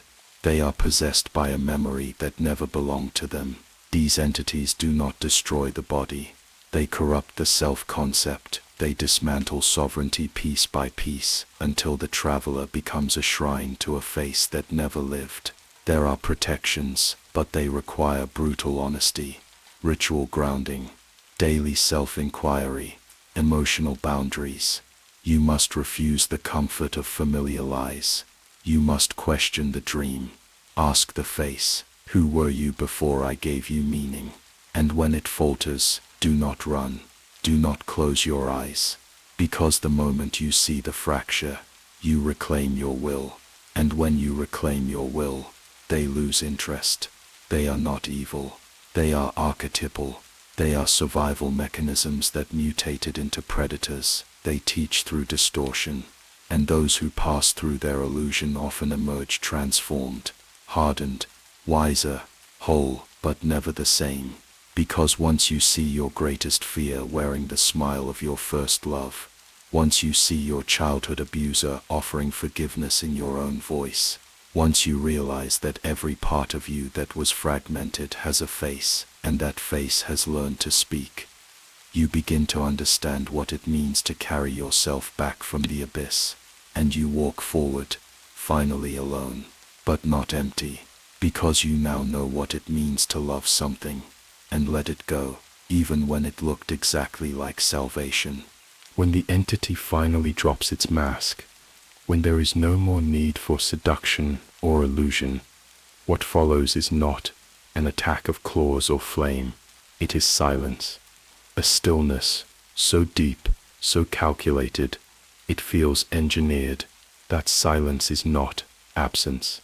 It is presence, sharpened, because once it has learned your shape, your memories, your reflexes, it no longer needs to hide. Now it speaks. And what it says is not shouted. It is whispered in your own voice, threaded through your thoughts, like poison in water. The psychological assault doesn't begin with nightmares.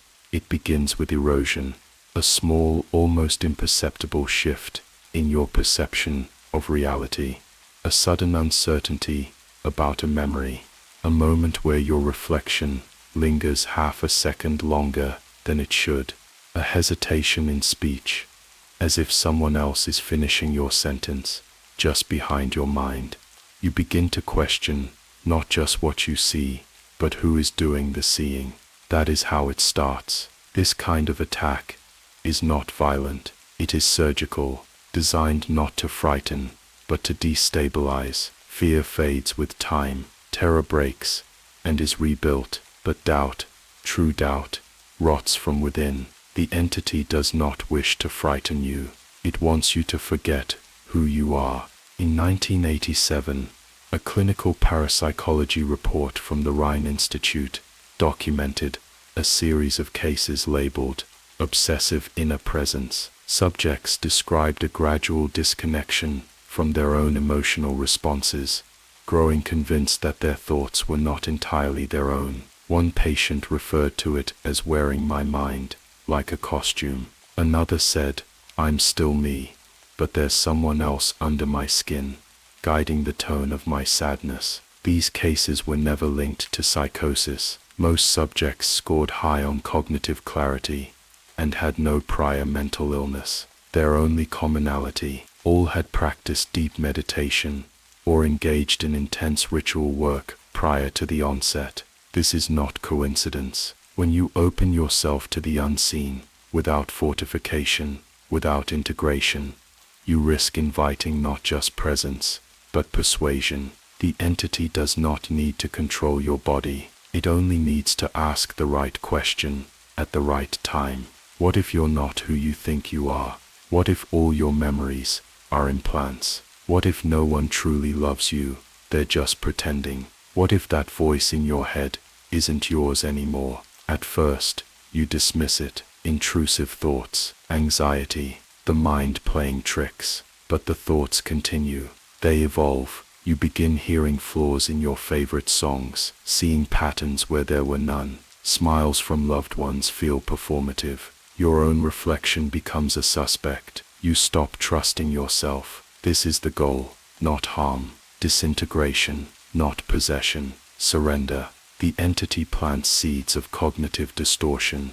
Carefully, rhythmically, you begin to associate joy with danger, trust with betrayal, comfort with paranoia. It will mimic the way your abuser once spoke. It will echo the moment of your greatest humiliation. It will rearrange your memories into grotesque parodies. and then it will whisper, "This is the truth. You've just been too blind to see it." Because when you question your mind, you question your reality. And once reality slips, identity follows. The psychological assault reaches its peak in isolation, when you can no longer explain your feelings, when language becomes slippery, when loved ones say, "You're not yourself lately," and you have no answer. You avoid sleep, but dreams bleed into waking. You begin to lose time, not in hours, but in presence. Whole conversations pass, and you remember none of it.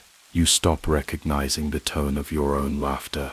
Everything becomes slightly off, almost real, almost true, and that is how it wins. The oldest grimoires never warned of fangs or hellfire. They warned of influence. In the Ars Goetia, many demons are listed, not as torturers, but as instigators of deception, teachers of forbidden knowledge, sowers of delusion.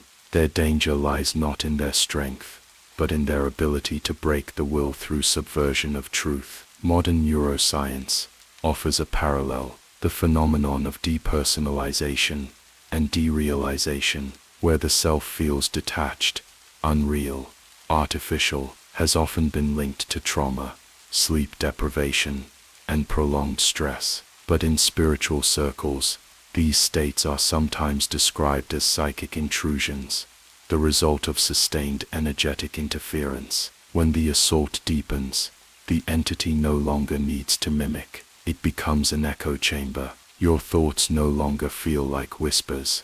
They become shouts, and worse, they contradict. Two voices, both yours, both equally convincing, and you begin to fracture, just slightly, but enough. One voice says, "This is the way through."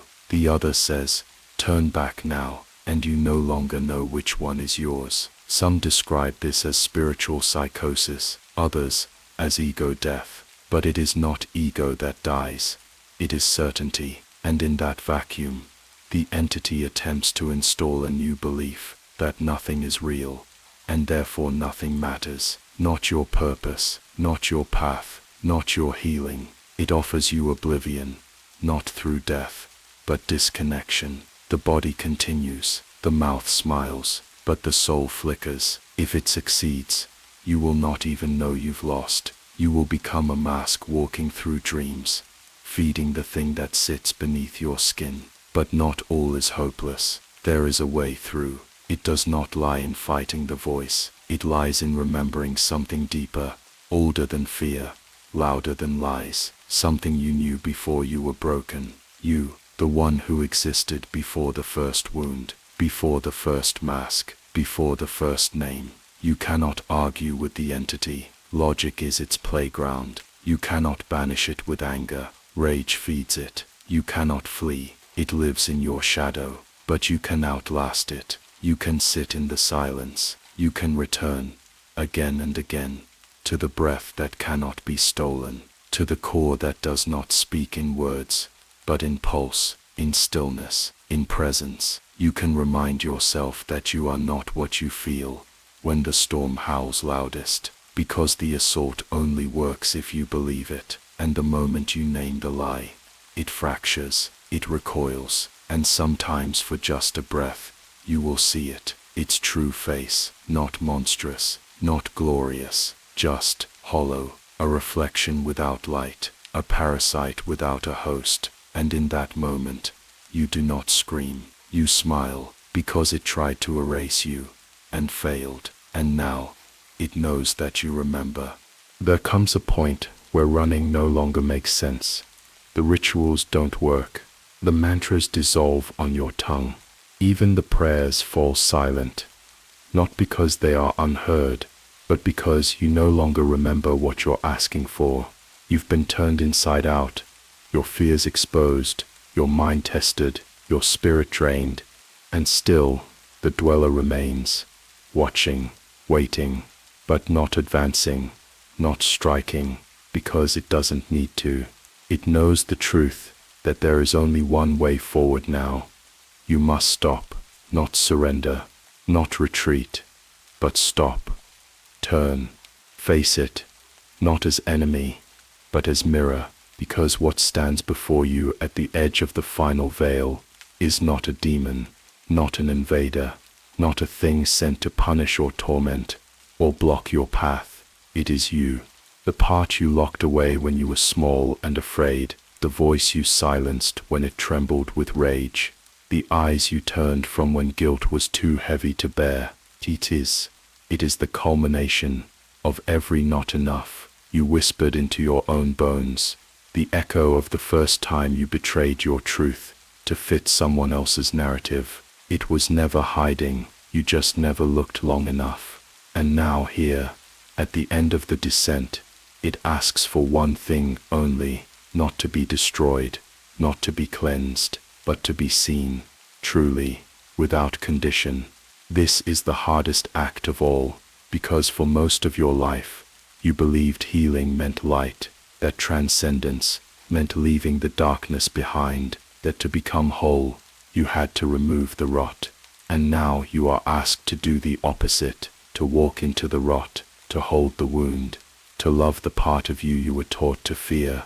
Acceptance is not passive, it is not saying this is fine, it is not approval or tolerance, it is an act of integration. The moment when you gather the broken pieces, not as enemies to conquer, but as lost children to guide home. The dweller is the gatekeeper, because it is the gate. Its presence forces one final choice. Will you exile your own truth to maintain the illusion of purity, or will you step into the shadow and claim what is yours?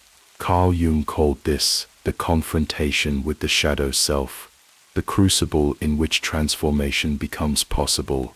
He warned that one does not become enlightened by imagining figures of light, but by making the darkness conscious. And once conscious, the darkness does not vanish. It takes your hand. Spiritual traditions across the world have always known this. The shamans of the Amazon speak of ego death, not as destruction, but as descent into the lower world, where the initiate meets their own pain in the form of serpents, spiders, jaguars. In the Egyptian Book of the Dead, the soul is weighed not only for its virtue, but for its truth.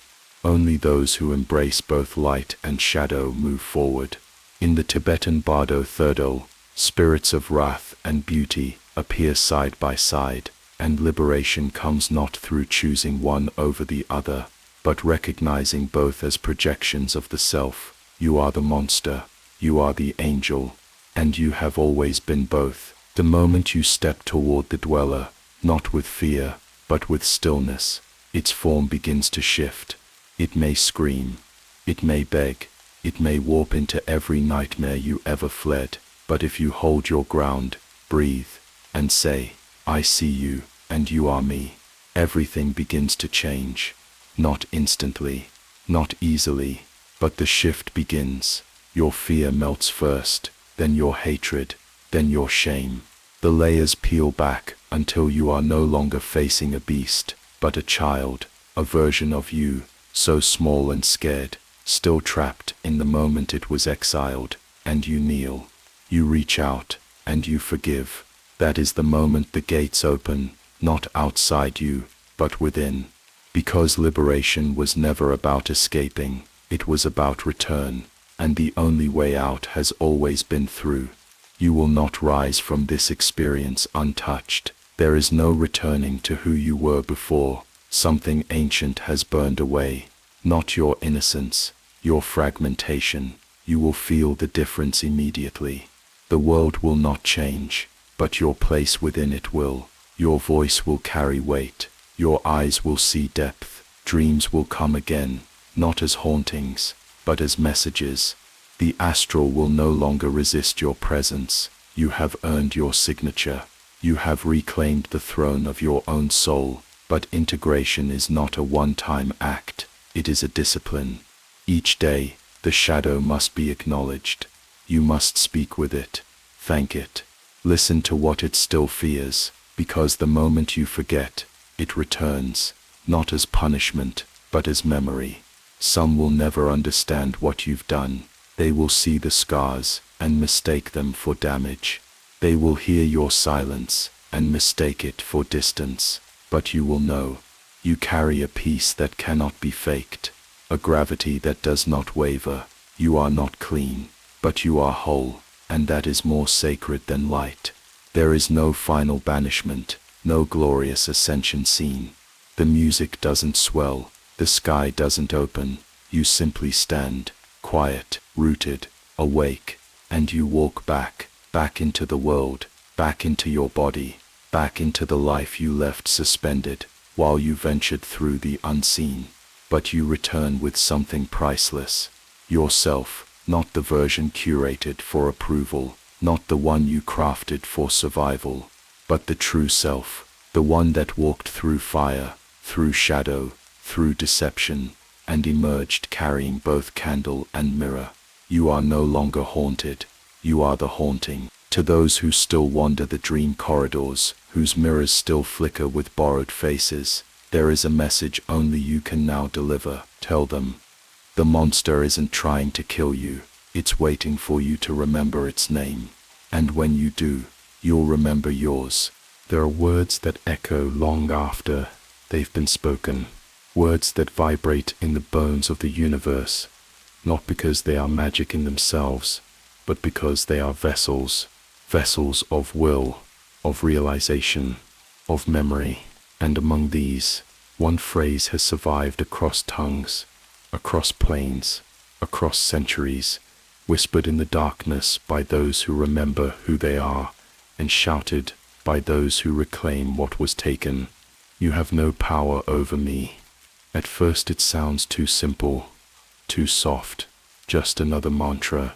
But the weight of these words is not in their syllables, it is in the soul that speaks them, because to utter them without conviction is nothing more than noise, but to speak them with total awareness, with calm, unshakable authority forged through fire, that is a key.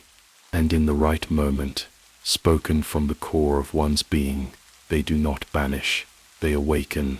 The power of the phrase lies in the realization that nothing can truly control you, not guilt, not fear, not a memory, not a mask, not even a being from the depths of the astral, unless you agree to the illusion of control. The key is in the knowing that you are not what was done to you, that you are not the thought whispered in your ear while you slept, that you are not the flicker of shame someone else planted like a parasite beneath your skin, that you are not weak for having once obeyed, that you can say no, not as rejection, but as recognition. You have no power over me, only breaks the spell when the speaker is fully present, when the heart is calm, the breath is steady, the mind is anchored, not in fear, but in the truth of experience. These are not words of anger, they are not flung like weapons, they are released like light. They work only when you have seen the shadow's face and no longer flinch. The phrase gained modern attention through art and story. In the 1986 film Labyrinth, the heroine defeats the manipulative entity ruling her fantasy world by finally realizing the illusion he built around her deepest insecurities. Her victory comes not through battle, but through remembering her sovereignty. The moment she says, "You have no power over me," the world he constructed collapses. This is not fiction, it is myth, and myths carry the residue of truth encoded in symbol. Every mystic tradition holds a version of this phrase. In ancient Sumerian texts, rituals to dispel controlling spirits involved invoking the self by name first, then declaring, "You shall not feed on me." In Kabbalah, the reclaiming of personal power involves the utterance of divine names not as spells, but as mirrors, the reflection of one's inner essence pronounced aloud to repel the illusion of separation. In Vedic mantra, Soham, I am that, is used not to affirm identity, but to dissolve all constructs that falsely claim dominion over the self. Each one is a declaration, not of war, but of identity, because once you know who you are, the chains fall as dust. The psychological parallel is profound. In cognitive therapy, the act of naming a distortion, labeling a manipulative or intrusive thought, is the first step to dissolving its influence. The simple act of saying, "This is not my voice," allows the mind to reassert authorship.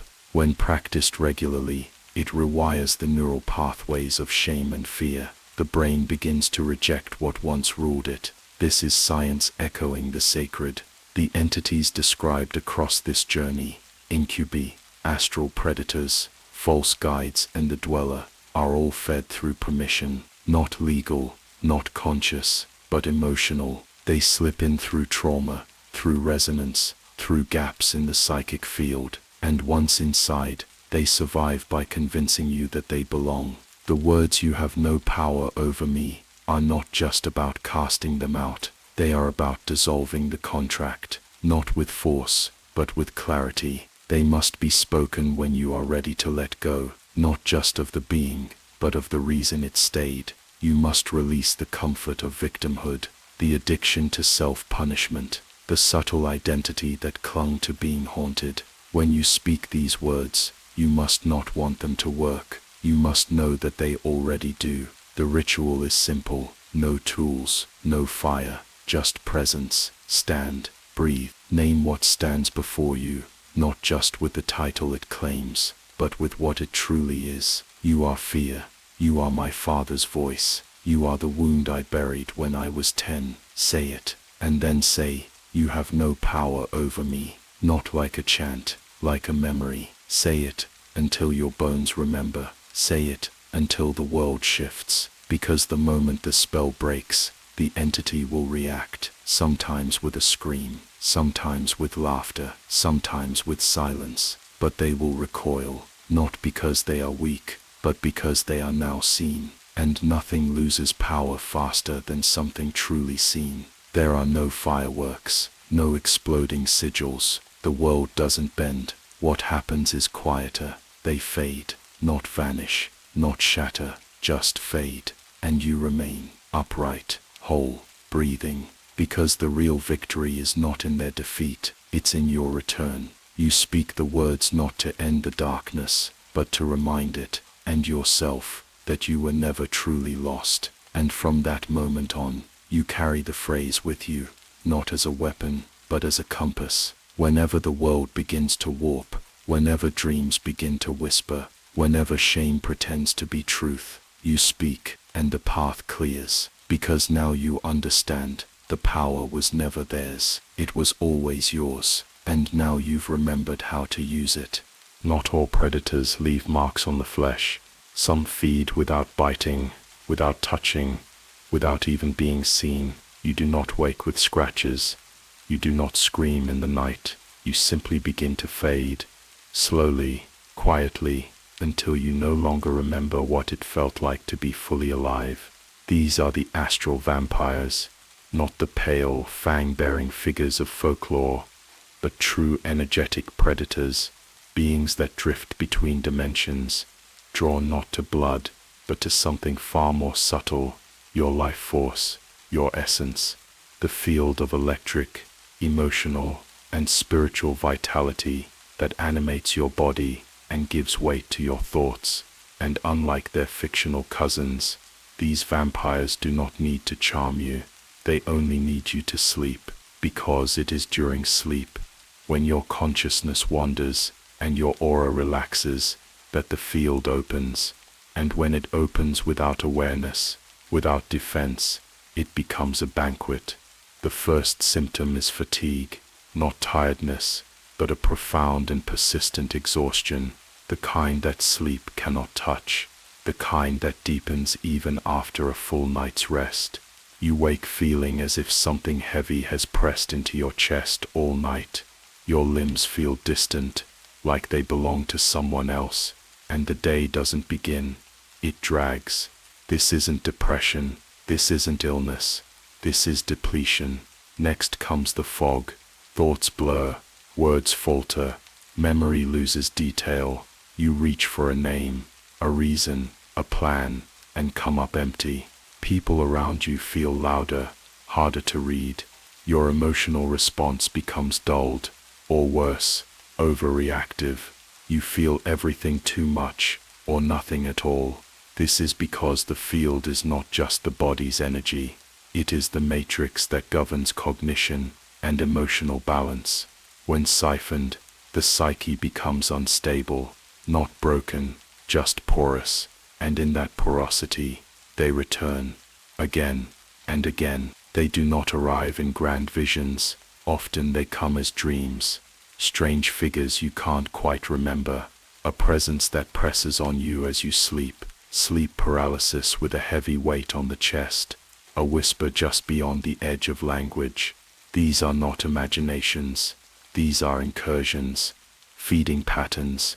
Reports of such visitations have been recorded globally for centuries. In medieval Europe, the phenomenon was known as night hag, a spectral figure that would sit on a sleeping victim's chest and drain their vitality. In the Caribbean they call it old hig. In Japanese folklore, the term is kanashibari, a sensation of being pinned down by an invisible force while dreaming. While science often explains these experiences as sleep paralysis, the consistency of the imagery and the lingering effects suggests something deeper.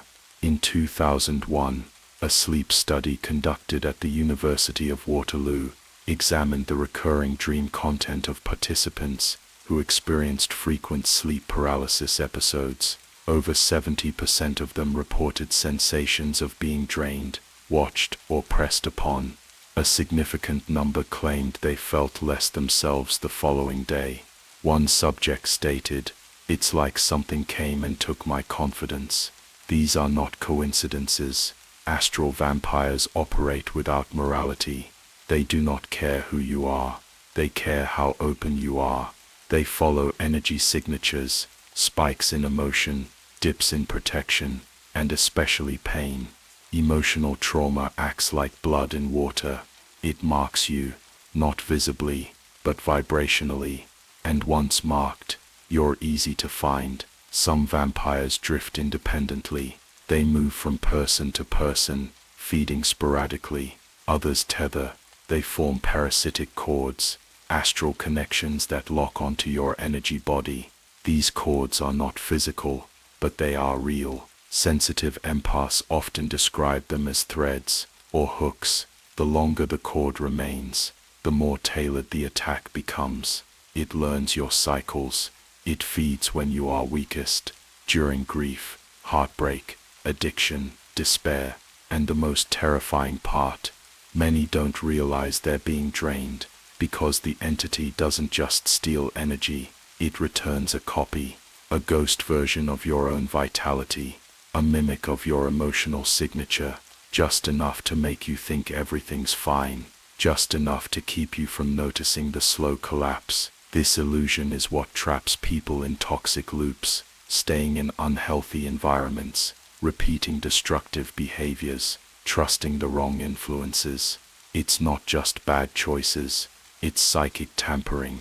Protection, again, is not about warding off demons. It's about sealing your field.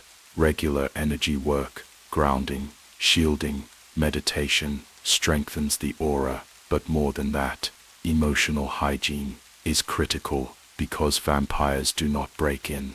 They are invited through wounds left untended, through desires denied, through guilt unhealed, and once inside they hide in the familiar. They may wear the form of a lover in dreams, or a wise mentor, or a child. They appear in ways that evoke emotional connection, making it harder to sever the cord. Some even pose as spirit guides, offering comfort while siphoning essence. The key is in the aftermath. If interaction with a presence, dream, or ritual leaves you feeling hollow, heavy, confused, it was a feeding.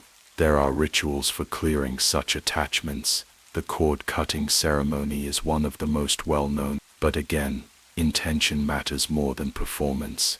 It's not enough to visualize a cord and sever it. You must identify the wound it's connected to. Why did you allow it? What need did it fulfill? Only when that wound is addressed can the cord truly dissolve. Cleansing practices like smudging, sound healing, and salt baths can help recalibrate the energy field, but they are maintenance, not solution. The true defense is presence, daily alignment, self-inquiry, reclamation of your own field.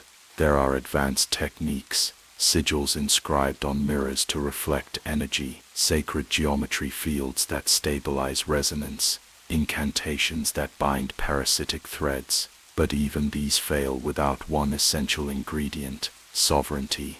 You must believe your energy belongs to you, without guilt, without shame, without explanation. You must learn to say, not just to others but to the unseen, you may not feed here. This well is not yours, because astral vampires thrive on ambiguity. The moment you speak from clarity, they lose grip, not instantly, but they begin to unravel. They may retaliate, dreams may worsen, fatigue may spike, but that is their death rattle. And then, silence, true silence, not the heavy haunted kind, the kind that feels like space, like breath, and you will remember what vitality feels like, what it means to wake up rested, to walk with your spine straight, to laugh, and feel it in your chest. This is not fiction, this is your inheritance. You were never meant to bleed slowly into the dark. You were meant to burn so brightly that nothing unworthy could bear your flame. But first you must choose it, because the vampires are still out there, and they are hungry. There are places in the astral plane where time folds inward like a forgotten book left open in the rain, its pages bloated with memory, its ink run to shadow. These are not destinations, they are conditions, spaces suspended outside the natural rhythm of transition, like notes that never resolve into the melody. Here, the air is heavy with the residue of emotion too dense to lift, and the silence carries a tension not of peace, but of something left unfinished. These are the thresholds where souls become echoes, and echoes become prisons. When the body dies, the soul is meant to rise, not in a direction of height, but in frequency, in lightness, carried forward by the weightless breath of release. But not all souls are ready to let go. Some are torn from life in a moment of violence, in terror or rage, and in that final heartbeat, their essence fractures and clings to the vibration of what destroyed them. Others, steeped in bitterness, malice, or unhealed grief, anchor themselves through sheer emotional gravity. Death, for them, is not a door, but a mirror, one they cannot bear to look into, so they turn their back to it and remain. These are the souls that got stuck, not damned, not cursed, but lost within the resonance of their own refusal. They do not haunt the physical world in the classic sense. They exist just beyond its veil, hovering in the lower strata of the astral plane, where thought is thick and feeling has weight. They are aware, though not always lucid, and their awareness drifts like smoke in a room with no windows. Some recall who they were, others know only the emotion that anchors them: guilt, fear, hatred, longing. The rest is consumed, not forgotten, but scattered across the ether like torn leaves. To the living who stumble too near, those who wander the astral in dreams or trance, or who awaken at night with the sense of being watched, these souls manifest not as ghosts cloaked in drama, but as presences that feel unnervingly familiar, like a forgotten name on the tip of the tongue, or a story half remembered and then lost. They draw close, not to frighten, but to remember, and in that closeness, a transference begins, slow and delicate, like frost spreading across warm glass. The visitor may wake heavy, disoriented, strangely sorrowful, burdened with emotions not their own, as if someone had borrowed their body for the night and whispered their suffering into the marrow of their bones. These souls are not malicious in the traditional sense. They are not demons, nor do they seek vengeance for pleasure. Their need is raw, primal, to be seen, to be released, to be whole again. Yet in their desperation, they drain. They cling, they entangle their lingering energy in the aura of the living, siphoning vitality, as a drowning person might cling to the first thing that floats, regardless of whether it sinks with them. In many cultures, these souls have names. The Tibetans speak of bardo beings, trapped between incarnations, spiraling in confusion, mistaking dream for reality.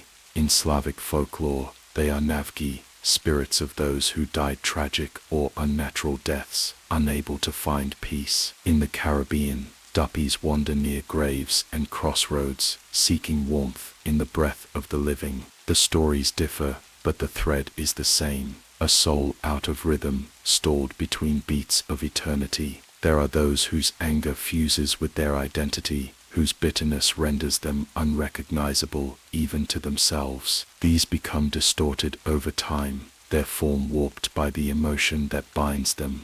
Not as punishment, but as reflection. The astral does not disguise, it reveals, and those who die in cruelty may come to wear the face of the pain they caused, their essence coiling into something sharp and fractured, barely able to comprehend what they've become. Others wear masks of sadness, wide-eyed children still looking for a parent who never came, or lovers frozen in the moment of betrayal, looping a single phrase over and over into the abyss. Some remain near the places they died, the places they loved, the people they left behind. They do not know how to leave. They refuse to forget. They watch lifetimes pass like flickering candlelight, and in that watching, they stretch thin, like smoke against glass. Over years, decades, they become less human, more archetypal, embodying the very emotion that tethered them. Their stories bleed into the walls, their names fade,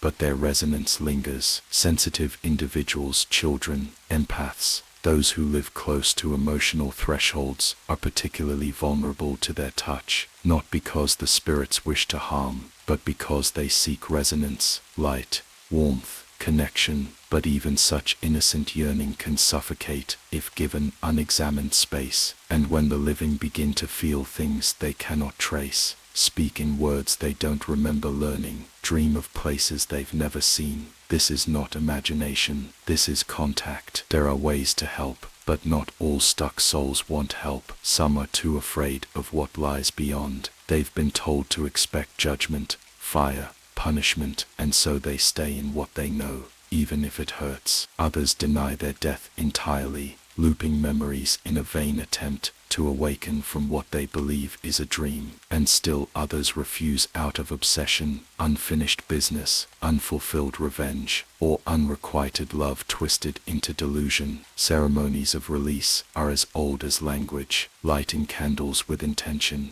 reading names aloud, speaking to the dead as if they were in the room, because often they are. These rituals matter not because they force passage, but because they offer direction. They remind the soul that the story is over, and it is time to turn the page. And sometimes, that is all it takes. But this work is not without risk, because for every soul that seeks light, another masks hunger behind sorrow. There are things that linger in the astral which wear the shape of the stuck, mimicking emotion to lure empaths into communion. These are not souls. These are constructs, entities that grow from collective pain, wearing grief like clothing, calling out with voices that remember how to beg. Discernment is everything. The difference is in the afterglow. A soul released brings silence, closure, the air clears, the body breathes freely again. But a parasite leaves a weight, a whisper that repeats, a draining that deepens. Trust your senses, trust your dreams, trust the shift. And if ever you find yourself face to face with one of the stuck, be still. Look not at their form, but at their center. Speak not from fear, but from clarity. Say, you are seen, you are not alone, but this is not your place anymore. Then listen, and if they move, let them. If they resist, step back. You cannot force healing on the dead any more than the living. Some will pass in peace, others will cling until the light grows unbearable. But know this, no soul is beyond redemption, only beyond readiness. And one day, should your own path lead you to that liminal space between the last breath and the first step beyond, you will remember this: the way out is not escape, it is release. There are entities in the astral that do not speak, not because they cannot, but because they have no need. They do not reveal themselves through dreams, nor do they mimic lost loved ones or whisper half-truths. in the dark. They are not remnants of trauma or reflections of repressed guilt. They are not echoes of lives unlived. They are hunger, shaped into awareness, and they have always been here. These beings have never walked in bodies. They have no concept of time, no memory of ever being whole. They exist where suffering coagulates, where despair breeds like mold, where fear becomes so dense it thickens the very air. Some call them shadows, others fog. In ancient texts, they appear as the formless, the Kayan. In some Gnostic traditions, the kleshas of corrupted energy in obscure tantric lore, the primordial evokers of sickness in Babylonian tablets. They are not fallen, they were never lifted, they did not fall from light, they rose from rot. Primordial parasites are not accidental, they are the natural byproduct of spiritual entropy, the debris of emotional decay that over eons begins to think. In truth, many are not even away in the way we understand awareness. They do not plot, they do not desire in human terms. They respond, they follow suffering like moths to flame, not to be warmed, but to feed. And the deeper the pain, the longer it lingers, the more these entities thicken, take shape, and begin to move. They are drawn to trauma like gravity, especially trauma that festers, grief that is denied, anger that is buried, shame that becomes identity.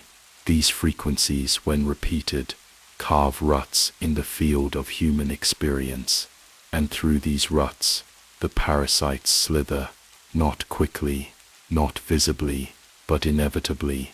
You might not see them at first, but you'll feel them, a heaviness in the corner of a room, a thickness in the dream that turns the air to syrup, a dread that has no origin. They do not stalk like predators, they settle, they wrap around a place, a person, a moment. Their presence is often confused with depression, psychic burnout, or even mental illness, because that's how they feed, slowly, patiently, consuming not the body, but the will to rise. What makes them so dangerous is not just their appetite, it's their subtlety. They do not inject fear, they amplify it. They do not invent despair, they ferment it. They wait in the cracks, in the unfinished sentence, in the moment, just after you exhale, and the more you deny their presence, the stronger they become. Many haunted locations are not the home of ghosts, but nests of these entities.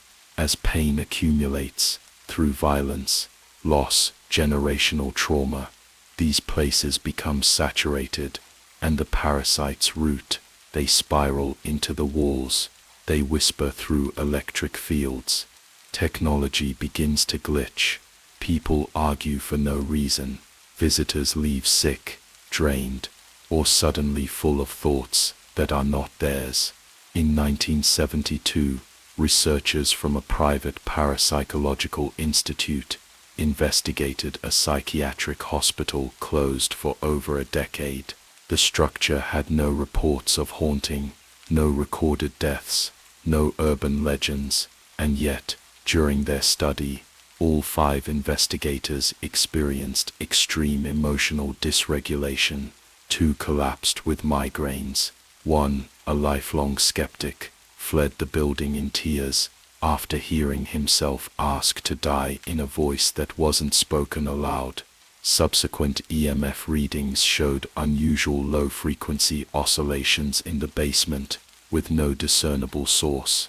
The air, one said, was like breathing through grief. These are not coincidences, these are signatures. Some parasites attach to people, not places. They slither into the aura during moments of breakdown, grief, heartbreak, collapse. They coil beneath the skin, not as possession, but as weight. They are why some people never seem to recover, why others spiral into bitterness no therapy can reach. They are not mental illness, but they hide within it, because in the astral, illness becomes architecture, and yet, these beings are not invincible. They survive by stealth, and they are repelled not by rage, but by presence. Their greatest enemy is not light, it is clarity. The moment you recognize them, not with fear, not with drama, but with calm awareness, they begin to recoil, because awareness shifts frequency, and frequency is everything. Spiritual practitioners from diverse paths have always known this. In ancient Egypt, the priests of Sekhmet would cleanse spaces with sound, not for music, but for frequency disruption. Tibetan monks use long horns to blast vibration through the spirit world, driving out what does not belong. In the Amazon, ayahuasca shamans speak of dark vines being pulled from the soul, entities that live off suffering, described eerily similar to these formless feeders. And in the West, mystics have long used salt, iron and sacred symbols, not because these items are magical in themselves, but because they carry intention, and intention carves boundary. But tools alone are not enough. To expel a parasite, one must starve it. This means facing the pain it feeds on, sitting with it, owning it, transforming it, because once the emotion becomes fluid again, once it is acknowledged, expressed, and reintegrated, it is no longer food, and the being begins to die. But beware, some do not go quietly. They may lash out, intensify symptoms, turn dreams violent, create rifts in relationships. These are their last gasps, and if you hold steady, if you do not run, they break, not with fire, with silence, with stillness, with sovereignty. And in the aftermath, the world feels brighter, not because it has changed, but because the fog is gone. You will know when one has left. The room exhales, the air becomes clean, the fear no longer returns in cycles, the thoughts that once repeated like a curse fade into distance, and you are left not empty, but whole. Primordial parasites do not hate you, they simply feed where there is rot. So the answer is not in war, it is in healing. They never knock. They do not announce themselves with screams or shrieks. There are no flashes of light, no sudden gusts of wind, no flying objects or demonic laughter echoing down the hall. Real attacks, true astral intrusions, arrive like mist, slow, subtle, intentional, and by the time you realize something is wrong, it's already inside. The signs are always there, but they do not scream. They whisper. It begins, more often than not, in sleep, not with dreams, but with a feeling, a shift in the air that your conscious mind cannot explain, but your body cannot ignore. You lie down at night, feeling watched. You roll over to escape a shadow that isn't there. The silence in the room is no longer peaceful. It's charged, pressurized. You tell yourself it's stress, a heavy week, a restless mind, and then come the dreams. Not symbolic, not surreal, visceral, hyper-realistic scenarios in which something is following you, pressing against you, draining you. Sometimes it's faceless, sometimes it takes the form of someone you know. Other times it appears as pure sensation, weight, cold, hunger. You try to move, you try to speak, but your body refuses to respond. This is more than a nightmare. This is the first kiss of something that does not need to touch your skin to feed from it. Nightmares, when linked to astral vampirism, often repeat the same corridor, the same hand reaching, the same paralysis. You wake up drenched in sweat, your heart racing, and yet your memory is foggy. Details flicker and vanish before you can name them. These are not normal sleep disturbances. They are signatures, and they are often followed by physical symptoms. Fatigue is always the first to settle. not tiredness, but depletion, a kind of emptiness in the limbs, a resistance to movement, a mind too fogged to focus, too frayed to feel present. This fatigue does not resolve with sleep. In fact, sleep seems to make it worse. The more you rest, the heavier you become, and no doctor, no blood test, no supplement seems to make a difference. Then the chest tightens. It begins as pressure, an invisible weight pressing into the sternum, often during the moments between waking and sleep. It deepens in the night, turning dreams into suffocation. You may wake gasping, as if pushed underwater by something unseen, or worse, you may not wake fully at all, trapped in a half-conscious state, aware but frozen, watching as something leans in. This is not your imagination. Across cultures and centuries, this experience has been recorded under dozens of names. The night hag, sleep paralysis, the pressing spirit. And while science offers neurological explanations involving REM disruptions, it cannot explain the consistent description of a presence. Something watching, something pressing, something taking, and it is that presence felt but unseen that marks the crossing from psychological to spiritual. Victims of astral vampirism often describe waking with a sense that someone else had been in the room, not a feeling, a certainty. The energy is disturbed. The room feels foreign, misaligned, slightly colder. Electronic devices glitch or behave strangely. Pets behave oddly. Dogs refuse to enter the bedroom. Cats hiss at corners. Birds become frantic. These are not hallucinations. These are the ripples of something real, something that does not leave footprints but imprints. Over time, the emotional body begins to fray. Mood swings intensify. Anger flares without cause. Depression tightens its grip. Joy becomes distant. You no longer recognize your own thoughts. There's a layer between you and the world, a haze that colors everything gray. What you're experiencing is not madness. It is influence. Astral parasites, especially those who feed repeatedly, begin to alter the emotional field of the host. They suppress high-frequency states, joy, hope, clarity, and amplify lower ones, fear, despair, guilt, not because they enjoy your pain, but because it makes you easier to drain. Negative emotion destabilizes the aura, making it easier for them to attach. The more you suffer, the more you leak, and the more you leak, the more they feed. Eventually your body begins to reflect the intrusion. Unexplained illnesses, nausea, sudden chills, weight fluctuations, digestive issues that appear without cause, skin reactions, a persistent headache that medicine cannot touch. To the doctors find nothing. The tests come back clean, and yet you feel like you're dissolving from the inside out. These are not random symptoms. They are the body's cry for help, because even though the attack is astral, your body knows. Your cells remember what safety feels like, and when that memory is violated, the body protests.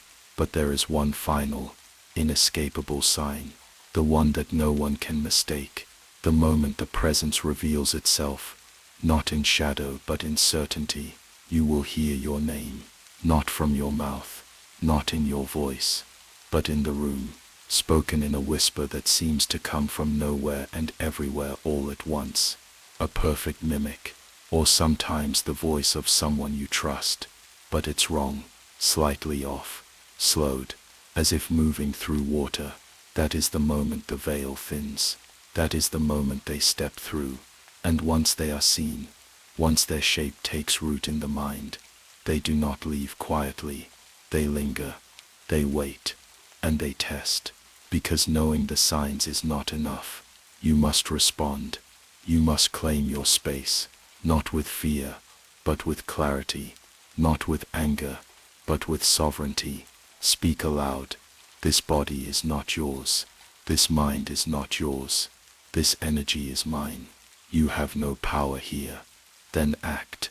Cleanse the space with intention, not just with sage or salt, but with presence.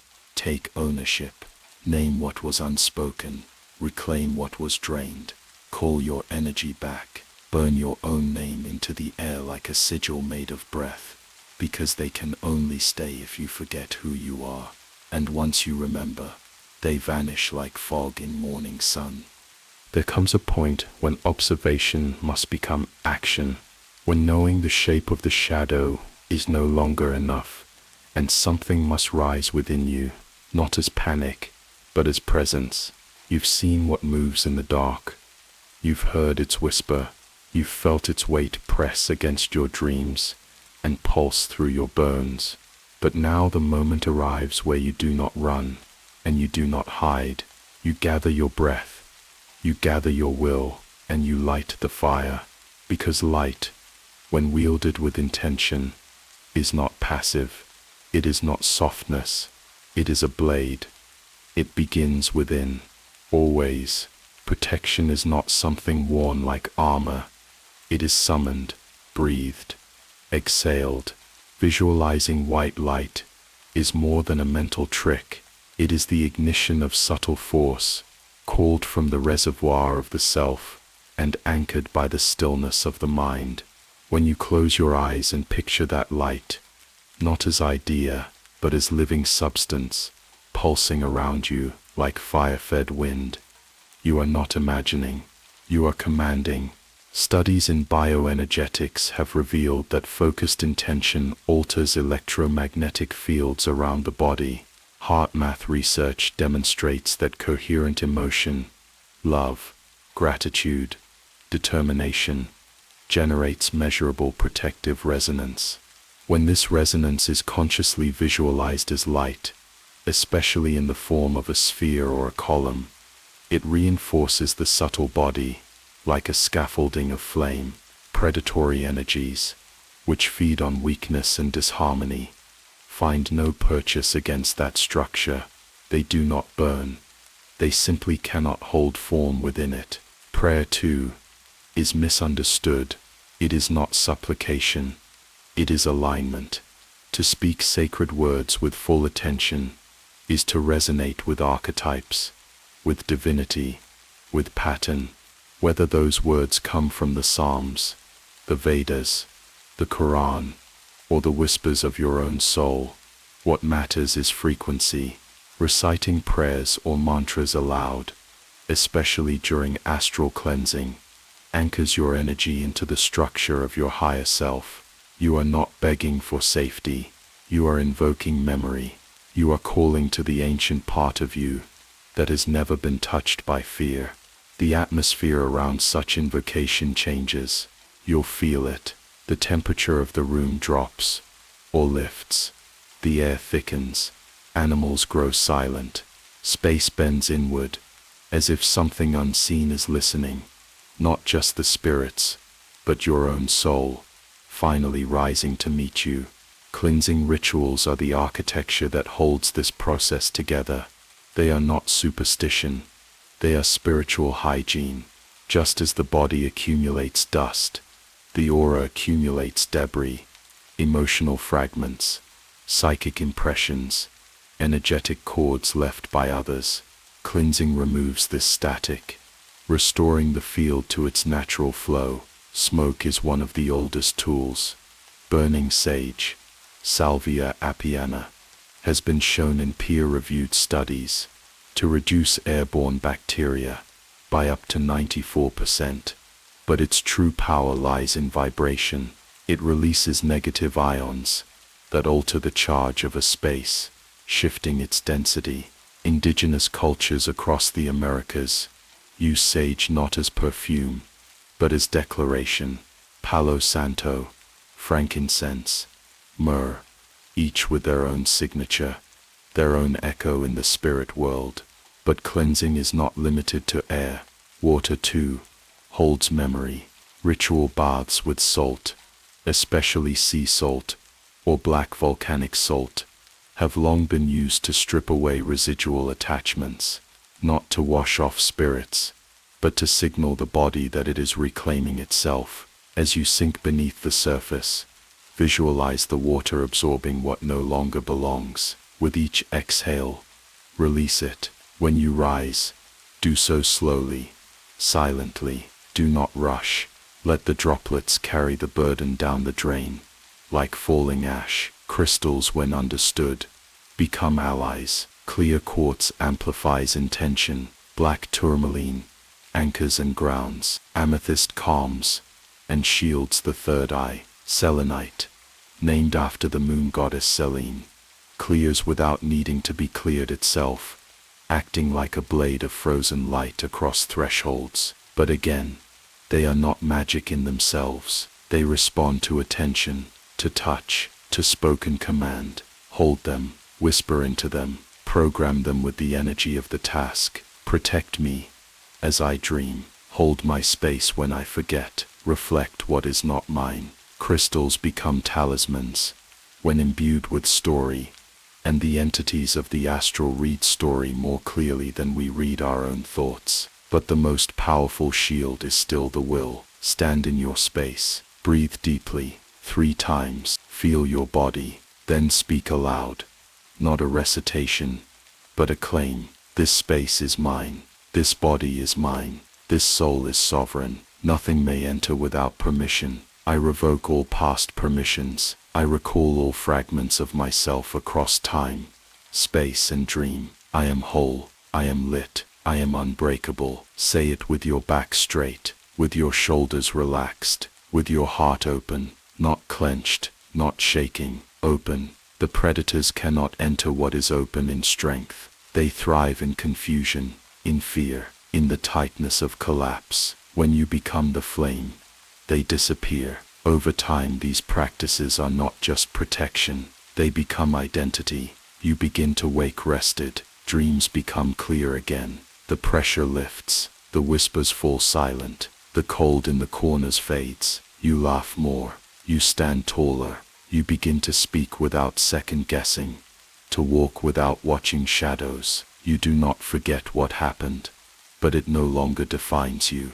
And if ever they return, if the cold presses in, if the dreams distort, if the pressure hums against your ribs, you will not panic. You will light the candle, you will breathe, and you will speak. Not today, not ever. I remember who I am. There are shapes that do not belong to the world of the living, not beasts, not ghosts, not illusions, but watchers, witnesses to our fear, our sorrow, our unraveling. They stand in doorways where no one should stand, crouch at the edge of beds when no one should be awake, and peer with eyes that do not glow because they do not need to. They are faceless, for what they seek is not light, it is not recognition, it is resonance, the pulse of vulnerability, the tremor of minds left open just a little too wide. They are called the shadow people, not folklore, not myth. A modern epidemic of darkness, reported in every country, in every language, across every line of belief and disbelief. Their appearance is near universal, tall, humanoid, featureless. Some wear hats, others drift like oil smoke pressed into human outline. Most have no limbs, just negative space given motion. They do not walk, they emerge. They do not speak, they linger. They do not attack, they press into thought, into dream, into breath. They are most often encountered during sleep paralysis, that paralyzing halfway moment between waking and sleeping, where the body remains frozen, but the mind is conscious, adrift and defenseless. In this state, the dream is still active, but the world bleeds in, and it is here that many see them, standing by the bed, looming above the chest, crawling from the closet, not rushing, never rushing, only watching, as if evaluating whether you are ready to remember what you once tried to forget. Scientific studies have sought to explain them: the intrusion of the temporoparietal junction, the collapse of remitonia, hallucinations triggered by the brain's attempt to impose form on terror. But none of these explain why thousands describe the same shapes, why strangers on opposite sides of the world, of vastly different culture and faith, all speak of the Hat Man, the silhouettes, the stare, why they leave the same mark, not panic, but a lingering sense that something entered, something now knows your name. Psychological theory has also tried to categorize them. Jung might have called them the projection of the personal shadow, repressed fear and anger given symbolic life. Others see them as archetypes, universal symbols emerging from the collective unconscious. But there are those who know better, those who have seen them outside of sleep, in waking vision, in ritual trance, in the grip of grief, when reality is so fragile it might as well be astral. Because shadow people are not tied to dreams. They appear during emotional collapse, when the psyche splits under stress and opens like a cracked mirror. People in mourning, people in despair, people who have lost themselves so deeply, they become for a moment luminous in their own darkness. That is when the shadow comes, and when it does you do not forget, not because of what it does, but because of what it does not do. It does not move when you speak. It does not vanish when you blink. It does not attack. It stands, still, silent, present like a memory of something older than memory, like a reflection that forgot how to mimic you. Reports from paranormal investigators, occultists, and even psychologists converge around key effects. Extreme cold localized around the entity, a drop in barometric pressure, the sensation of static in the room or on the skin, electronics draining without warning, peeps refusing to enter the space for days afterward, children suddenly waking with knowledge they should not possess, and most consistent of all, a persistent dream afterward where the shadow comes back, but now it speaks, only it never uses words, it uses thought, images feeling so intense they override language. You feel shame, guilt, loneliness, and you know somehow that the emotion is yours, but twisted, amplified, like it remembers the worst moment of your life and replays it, not to mock you but to watch you react. This is the feeding, not on blood, not on energy in the traditional sense, but on response, on fear, on emotional dissonance. Some say the shadow people are scouts, sentinels for deeper entities. Others claim they are echoes of our own dark potential. But the truth, as always, lies in the effect. When they come, they do not steal. They invite. And it is this invitation that makes them so dangerous, because they do not demand worship. Like demons, they do not deceive with beauty. Like succubi, they do not drain through cords. Like astral vampires, they wait until the pain is so unbearable that you begin to speak back, until you reach out and ask it to stay, because some part of you believes that being haunted is better than being alone. And once that door is opened, once you say yes, even in silence, it does not leave, not fully. You may not see it again, but your reflection dims, your dreams become colder. You speak less often, you laugh less freely, you feel as though you are always just one moment away from remembering something awful that hasn't happened yet. That is its gift, that is its curse. Yet it can be cast out, not through banishment, not through fire, but through truth. You must confront the emotion it echoes. You must name the source of your guilt. You must reclaim the night it first appeared, and say, I see you. And I no longer need you, because the shadow is not you, it is what you left behind, and what you left behind must be faced, or it will one day wear your shape. So if the shadow returns, do not scream, do not run, stand still, like it does, and let your light pour out, not as fire, but as knowing. You are not food, you are not empty, you are the storm it cannot survive. And when it fades, you will feel not relief, but clarity, the kind that only comes when you remember who you were before the shadow fell. There are shadows, and then there is the one that watches the others, the one who does not flicker in corners or dissolve in light, the one who waits, not at the edge of sleep, but in the place beyond dreaming, where something greater stirs. They call him the Hatman. You know him, even if you've never seen him. He lives in the pit of the stomach, in the space between heartbeat and breath, when you wake in the middle of the night and feel that something is already awake and waiting. You do not hear footsteps, you do not feel movement, but he is there, tall, motionless, a figure of darkness, so complete, it absorbs light. His silhouette sharp, human, too human, slender, looming, with shoulders just too broad to be natural, and always, always the wide-brimmed hat that hides the space where his face should be.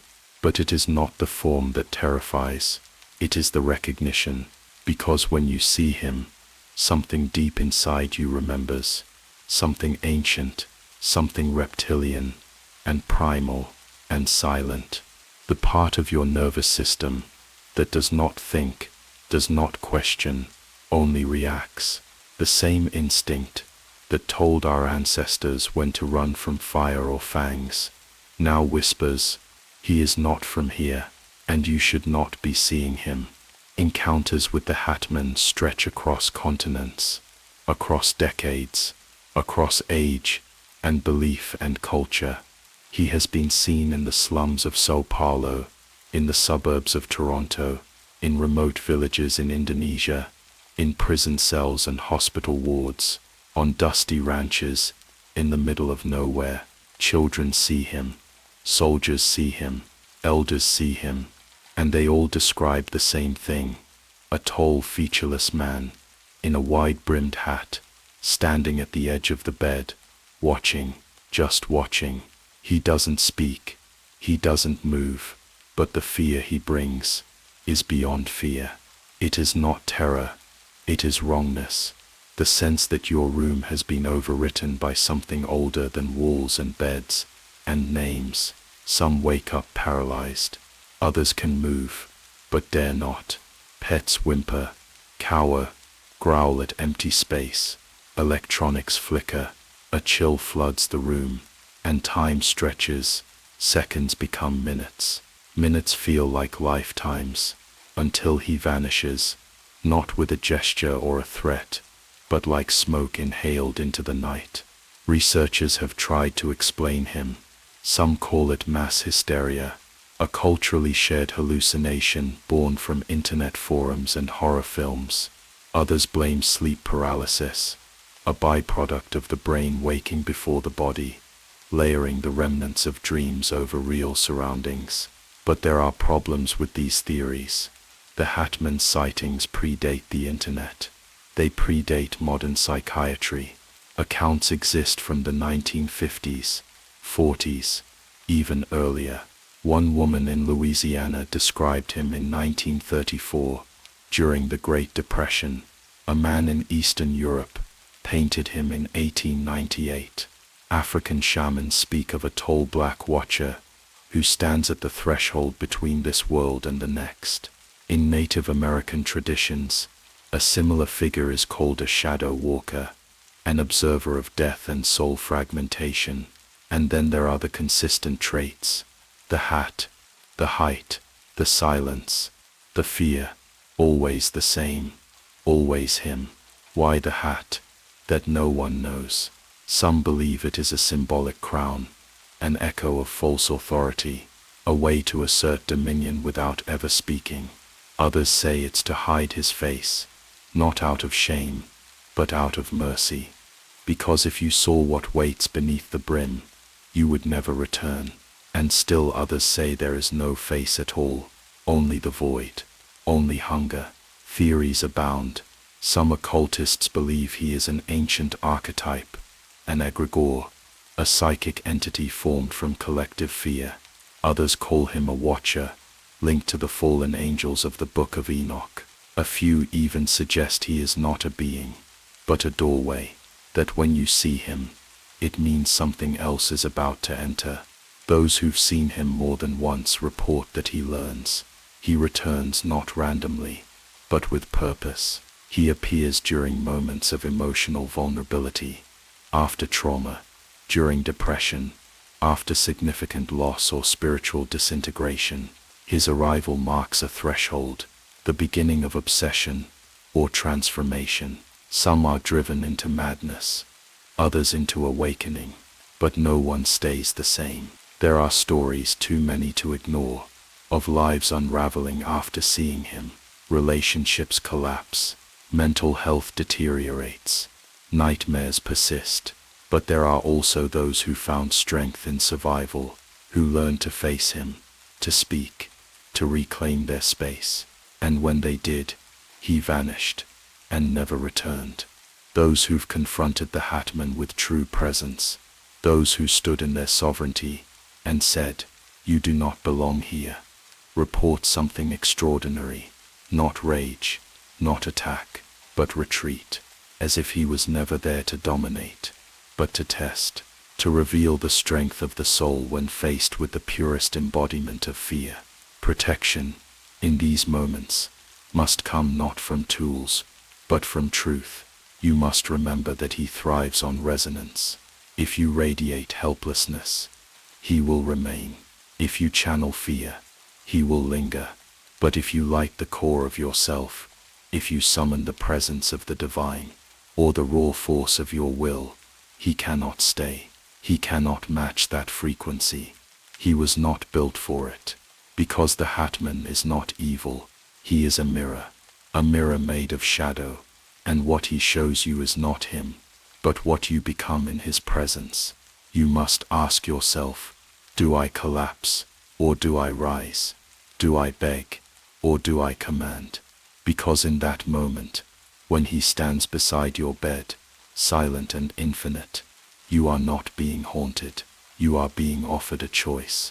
And if you choose presence, if you choose light, not comfort, not blindness, but knowing, then he will turn, and he will go, and you will never fear the dark in quite the same way again. There is a kind of terror that does not begin with screams, nor end in blood. It does not howl through the walls, or scratch beneath the bed. It simply arrives and stands still, so still that its presence becomes the gravity of the room. The lights do not flicker, the doors do not slam, the floorboards do not creak, and yet the atmosphere changes entirely, as if some unseen threshold has been crossed. These are not entities that lunge or leap. These are not spirits that rage. These are the ones who feed without touch, who feed without sound. They do not attack. They watch, and it is in the watching that they consume. It begins as a shift, a pressure in the air, the kind that makes your skin tighten, your breath shallow, your senses sharpen, without reason. The room is exactly as it was, and yet completely different. The corners deepen, the silence feels amplified, and a chill begins to radiate from a space just behind you, or beside you, or above you. Impossible to pinpoint. You feel it before you see it. Or maybe you never see it at all, because they don't need to show themselves to be felt. Their power is not in spectacle, it's in stillness. There is something about being observed that strikes at the root of the human nervous system. We are animals before we are anything else, and deep within the architecture of our bodies is a truth older than language. The watched must choose, fight, flight, or freeze, and these entities know that. They count on it. They do not chase, because there is no need. They know you will paralyze yourself. Many victims of these encounters report the same symptoms, a deepening quiet, as if the entire world has been blanketed in soundproof glass. The sensation of breath caught mid-inhale, thoughts stuttering, time stretching like melted wax, and always the certainty, impossible to explain, but undeniable, that something is looking, not seeing, not glancing, looking, with purpose, with weight, with hunger, and in that gaze, the mind begins to unravel. There have been reports from sleep paralysis subjects, trauma survivors, deep meditative practitioners, and even ordinary people walking through seemingly benign spaces, offices, stairwells, libraries, who suddenly feel a gaze that does not belong to anything human. It does not blink, it does not flinch, it does not look away, and in that unwavering silence, the body responds as if hunted. What makes these entities different from demons, or shadow people, or astral predators, is that they do not announce themselves, they do not wear masks of familiarity, they have no need to mimic or seduce. Their presence is so purely alien, so outside the architecture of the psyche, that recognition becomes its own trauma. You are not afraid of being harmed, you are afraid of being seen, and not seen in the way lovers or gods or parents see, but seen in a way that strips you of your name, your form, your meaning, seen as a thing, a concept, a flicker of vibration against an ancient black sky. It is this kind of encounter that leaves people changed. Afterward, they cannot sleep without lights, they avoid mirrors, they avoid silence, they do not speak of it, not because they doubt it happened, but because words fail. Language is for human things, and this was not human. In parapsychology, there is a term for this kind of presence, sentient witness, a being that does not intrude or communicate, but whose act of observation alone seems to distort the field, and that is key. These entities do not just observe, they warp, they pull, they siphon energy, not by entering the body or attaching to the soul, but by fixing their attention on a target so completely that the target's own energetic structure begins to bleed. Imagine a camera lens, so powerful, it begins to strip the color from what it records. That is what their gaze does. These beings are not all ancient. Some are born in the folds of mass trauma, wars, disasters, places where human energy collapses under collective fear. Others seem tied to locations with dense spiritual architecture, cathedrals, monasteries, ruined cities. Still others appear to follow bloodlines, or energetic patterns, passing from one generation to the next, like a silent parasite. And the most terrifying thing, they never seem to leave in a rush, they withdraw the way they arrive. Gradually, one breath at a time, the pressure lifts, the silence breaks, the cold dissipates, and everything feels normal again. But you're not the same. Something in you has tightened, closed, shuttered itself, because a piece of you remained in that moment, turned forever toward the thing that turned toward you. There is no banishment for such watchers, no salt circle or exorcism can erase the memory of that gaze, but there is still power, and it lies in the reclamation of self. If they feed on fear, you must stop offering it. If they fixate on stillness, you must move. If they paralyze, you must speak out loud, even if your voice trembles, especially if it trembles. Say your name, say your place, say I am not yours to observe. Say it again. Louder, stronger. With each word you pull the fibers of your being back from the place they froze. With each breath, you rewrite the space. You turn their gaze into a mirror, and you reflect it back, because they do not destroy, they distort, and distortion can be undone. It takes time, it takes grounding, it takes the light of day, and the warmth of touch, and the truth of your own heartbeat. But eventually, the room will feel normal again. Your spine will unfurl, the silence will lose its grip, and you will remember what it means to be the one who watches, rather than the one who hides. They do not attack, they do not have to. But you can still choose to see them, to stand, and to say you may watch, but I am not afraid to be seen. There are creatures in the astral that do not think, they do not observe or speak, they do not scheme or seduce. They have no names, no history, no intent, and perhaps that is what makes them so dangerous. For these are not beings in the traditional sense. They are echoes, fragments of unprocessed agony, thought forms congealed into semi-life, emotional parasites that drift like ash through the unseen, seeking warmth to cling to. They are called larvae, not in the biological sense, though the metaphor holds. Like grubs, clinging to dead wood, they attach themselves to the psychic field, the aura, the subtle body, the luminous sheath that surrounds each living being. And once they are in place, they do not devour, they leech, slowly, indiscriminately, relentlessly.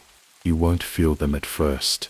They're small, subtle. They ride into your field on the back of an emotional collapse, a burst of rage that never found expression, a wave of grief you swallowed down with a smile, a moment of humiliation that never left your chest. That energy doesn't vanish. It folds in on itself, and if left unprocessed, it begins to fester. That festering, over time, takes form, not as metaphor, not as feeling, as shape, as presence. And so the larvae are born. They are not malevolent, they are not aware, but they are hungry. Occultists have known of their existence for centuries. Franz Barden, the Czech magician, described them in chilling detail in the mid-20th century. Astral entities created by uncontrolled thoughts and emotions, wriggling masses of psychic residue that cloud the aura and interfere with spiritual development. Earlier still, Paracelsus wrote of elementary spirits that were not truly spirits, but crystallizations of impure thought. In Eastern metaphysics, they are referred to as klesha forms, attachments born of aversion, desire, and ignorance. Modern energy workers call them psychic parasites, and they are more common than most dare to believe. They vary in form, depending on the emotion that gave birth to them. Some look like jellyfish, made of smoke. Others cling like leeches or barnacles. Some move in twitching patterns, semi-visible during meditation or altered states. They may appear in dreams as insects, sludge, or even tangled roots growing across the skin. They lodge in the solar plexus, the base of the spine, the backs of the knees, the neck, anywhere emotion is stored and left to rot. Their signature is subtle but unmistakable. Persistent fatigue with no physical cause, irritability that flares without reason, a sense of heaviness, especially in meditation or rest, difficulty focusing, an inner itch, an emotional tone that always tilts slightly downward, like a song playing off-key just under the threshold of hearing. Some people carry dozens of them, not because they are weak, but because they are unprotected, because they were never taught how to cleanse, because they were never taught that energy leaves a footprint. That thought, when repeated and unexamined, becomes architecture, and architecture becomes home to things that were never meant to live. But the larvae don't only come from the self, they can be passed from one person to another, in moments of emotional entanglement, in acts of intimacy, during arguments, trauma bonding, or even prolonged exposure to someone saturated in unprocessed energy. You might walk away from a conversation feeling dirty. You might leave a crowded space feeling drained. That is not imagination, that is transmission, and they multiply, because the longer they stay, the more they distort the field. The more distorted the field, the more susceptible you become to additional attachment. It's not possession, it's infestation, quiet, crawling, growing, but they can be cleared, not with exorcism, not with violence, with purification, salt baths, sacred smoke, breath work, sound, but above all, emotional processing. The key is to dissolve the resonance that feeds them. You must find the emotion that gave birth to the form, speak it, scream it, sing it, weep it out, let it move, let it complete the circuit, because once the emotion is acknowledged, the larvae begins to starve. They also feel light, not physical light, conscious light, focused awareness. When you scan your field with the deliberate gaze of your inner eye, and speak, whatever is not mine, go, you are disrupting their hold. When you laugh, truly laugh, when you dance, or run, or create from the soul, they squirm, they slip, They slide away, because joy is too fast a frequency for them to grasp. There are rituals, of course, in the old grimoires. Certain herbs, rue, mugwort, wormwood, were burned to purge psychic parasites. Black tourmaline was worn as armor. Selenite wands were passed through the auric field to dislodge clusters. And even now, modern energy healers use tuning forks, binaural beats, and sacred geometry to flush the system. But no tool is stronger than truth, to sit in stillness and speak, not to gods but to the wound. I see you, I love you, but you do not own me. That is the medicine, that is the scalpel, that is the flame. Because these things are not demons, they are memories, given form, and when you resolve the memory, you reclaim the space. So if you feel the heaviness tonight, the pull in the stomach, the fog in the thoughts, the cold in the breath, do not fear. Light a candle, close your eyes, and say, only that which serves my highest truth may remain. The rest dissolves in light. Then breathe, and wait, and feel it break. Pain does not vanish when unspoken. It hangs, it settles, it accumulates. And in the astral realm, where thought is form and emotion is substance, that accumulation takes on a life of its own, not intelligent, not directed, but powerful. These are not singular parasites anymore. They are colonies, clouds, swarms, masses of unresolved emotion, so dense, they thicken the psychic atmosphere of a place, a group, a moment. They drift, they press, and when the wind is just right, when the energy of the living aligns with their frequency, they descend, slowly, silently, all at once. They are born where suffering repeats without relief. Hospitals, prisons, orphanages, war zones, abandoned churches, ruins saturated in ritual, grief, and human failure. They form in households where pain is inherited, like furniture, in schools where children are never taught to express, only to absorb, in offices built on stress and fear, anywhere human beings bleed emotionally into the environment, and no one cleans the wound.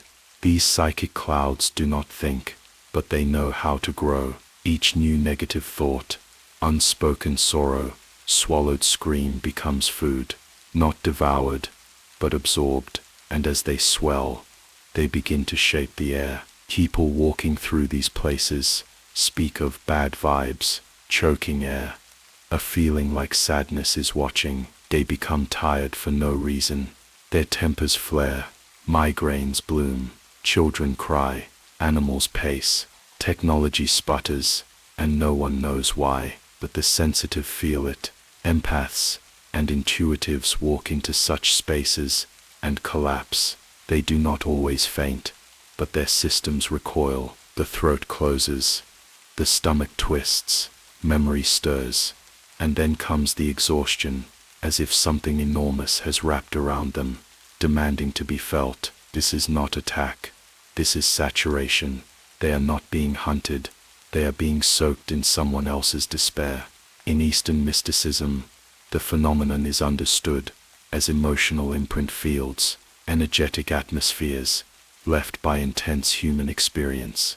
In the West, some psychics speak of emotional miasma, a fog of psychic debris that clings to spaces and persists across generations. In scientific language, the closest parallel is morphic resonance, the idea that behaviors and patterns leave a field of memory in the space where they occurred. These clouds are not ghosts.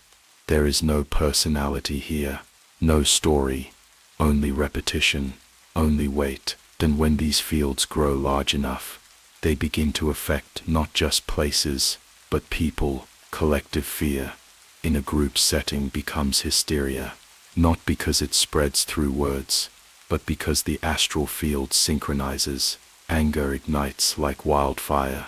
Grief becomes contagious. This is why riots can begin without planning, why mobs form and destroy without knowing what they're avenging, because the cloud has landed, and it has become the will of the room. In ancient Rome, soldiers returning from war were ritually purified before re-entering city gates, not out of superstition, but to cleanse them of the energies they carried. In indigenous cultures, gatherings begin with smudging, not for tradition's sake, but because the elders know that energy multiplies in crowds, and when no one clears it, it begins to rot. In modern society, we have no such rituals, so the clouds grow. In apartment buildings, where abuse is never named, in offices where despair hums beneath fluorescent lights, in schools where generations of trauma simmer in silence, and they begin to infect not just the space, but the people. Headaches, nausea, despair, with no origin, suicidal thoughts that appear suddenly, especially at night, not because something entered, but because you entered it. These clouds are not evil, but they are corrosive, and if you stay too long without protection, without clearing, they begin to erode your boundaries. You begin to carry the weight of others. Their fear becomes your insomnia. Their rage becomes your outburst. Their numbness becomes your silence. And if you are not careful, you take them home. They follow not like spirits, but like smoke, clinging to clothes. They thicken the air in your bedroom.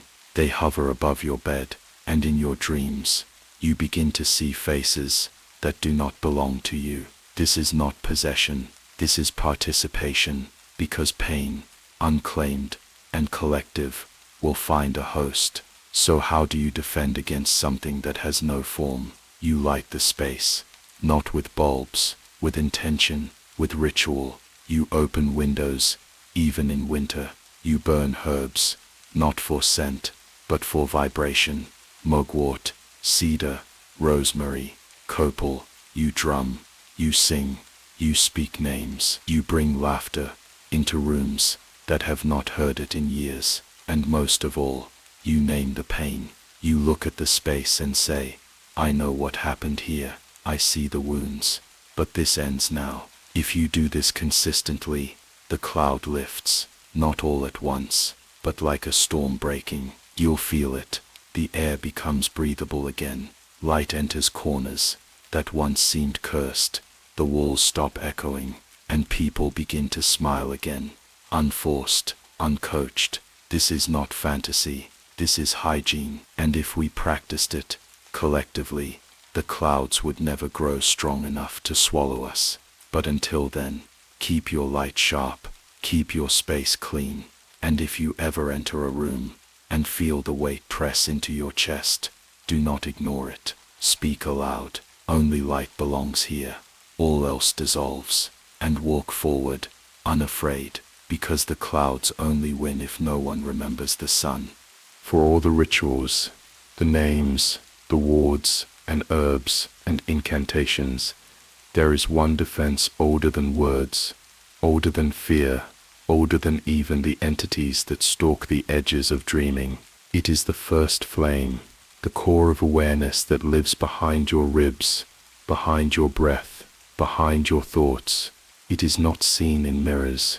It is not heard in voice.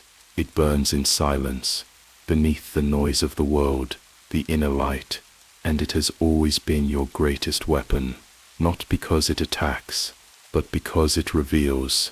Darkness is not a substance. It is the absence of something. It cannot stand where the flame burns steady. It cannot speak where presence listens. The entities that feed on fear, on attention, on trauma, thrive on chaos, on dissonance, on forgetting. But the moment you return to the center of yourself, the moment you remember, they have nothing left to drink, because you are no longer reaching outward. You are no longer scattering energy into the void. You are seated, still, in the throne of your own soul. This is not a metaphor. It is physics of the subtle world. The aura, your energetic field, responds to emotion. When you are fragmented by anxiety, guilt, grief, your field thins, it tears, it pulses erratically. But when you are calm, aware, and centered, the field becomes smooth, coherent, impenetrable. This has been measured. Studies from institutions like the HeartMath Institute have shown that coherent heart rhythms, induced by focused breathing and positive emotion, create a stable electromagnetic field around the body. This field not only strengthens immunity and cognition, it also affects the space around you. You become a signal, a frequency, and anything incompatible cannot enter. The ancient traditions knew this. In Taoist practice, they speak of the Dantian, the inner cauldron of energy at the body's center. In yogic teachings, it is the Manipura chakra, the solar fire. In Christian mysticism, it is the light of Christ, radiating from the heart. In Kabbalah, it is the neshama, the soul's candle, undimmed by shadow. And in all of them, the message is the same. Remember who you are, anchor to that memory. Let no storm rip you from it. Awareness is not a passive state, it is an act of quiet resistance. When you are aware, you see the thought before it becomes a spiral. You feel the fear before it becomes possession. You witness the presence before it becomes influence. This is not paranoia, this is perception, and it is cultivated, breath by breath. Calm is not the absence of fear, it is the refusal to worship it. There will always be moments when the atmosphere darkens, when the dream warps, when the night feels too long. But if, in those moments, you can breathe deeply, inhale through the nose, exhale slowly through the mouth, and return to the center of your chest, you will find something waiting. It is not voice, it is not vision, it is knowing. That knowing is the flame. You do not need to fight, you need only witness. Because most entities do not survive being seen, not truly, not without reaction, not without fear, not without the surrender of your ground. When you meet their presence with calm, they scatter, because they are echoes, and you are source. Balance too is key. Your inner world must be aligned, not perfect, not pure, but stable. This does not mean suppressing emotion, it means integrating it. Let the rage speak, but do not let it steer. Let the grief rise, but do not drown. Let the fear whisper, but do not obey. When you hold space for all parts of yourself, the child, the warrior, the doubter, the sage, you become whole, and wholeness is holy. It cannot be split, cannot be fed upon. You become opaque to those who seek cracks. You become invisible to parasites. Not because they cannot see you, but because you no longer resonate with them. This is not instant, this is practice. It is sitting in stillness, even when your mind races. It is speaking your truth, even when your voice shakes. It is showing up, again and again to your own presence, until it no longer hides, and it is powerful, more powerful than any spell, because when you truly sit in your inner light, you do not need to banish anything, you simply outshine it. This is why some people walk through haunted spaces, and nothing touches them. This is why some children never dream of monsters. They are not protected because of luck, they are protected because they have not been taught to fear their own flame. You can return to this state, you already know how. Close your eyes, place your hand on your heart, say, I am here. I am whole, I am lit from within. Repeat until you feel it. Repeat until you remember it.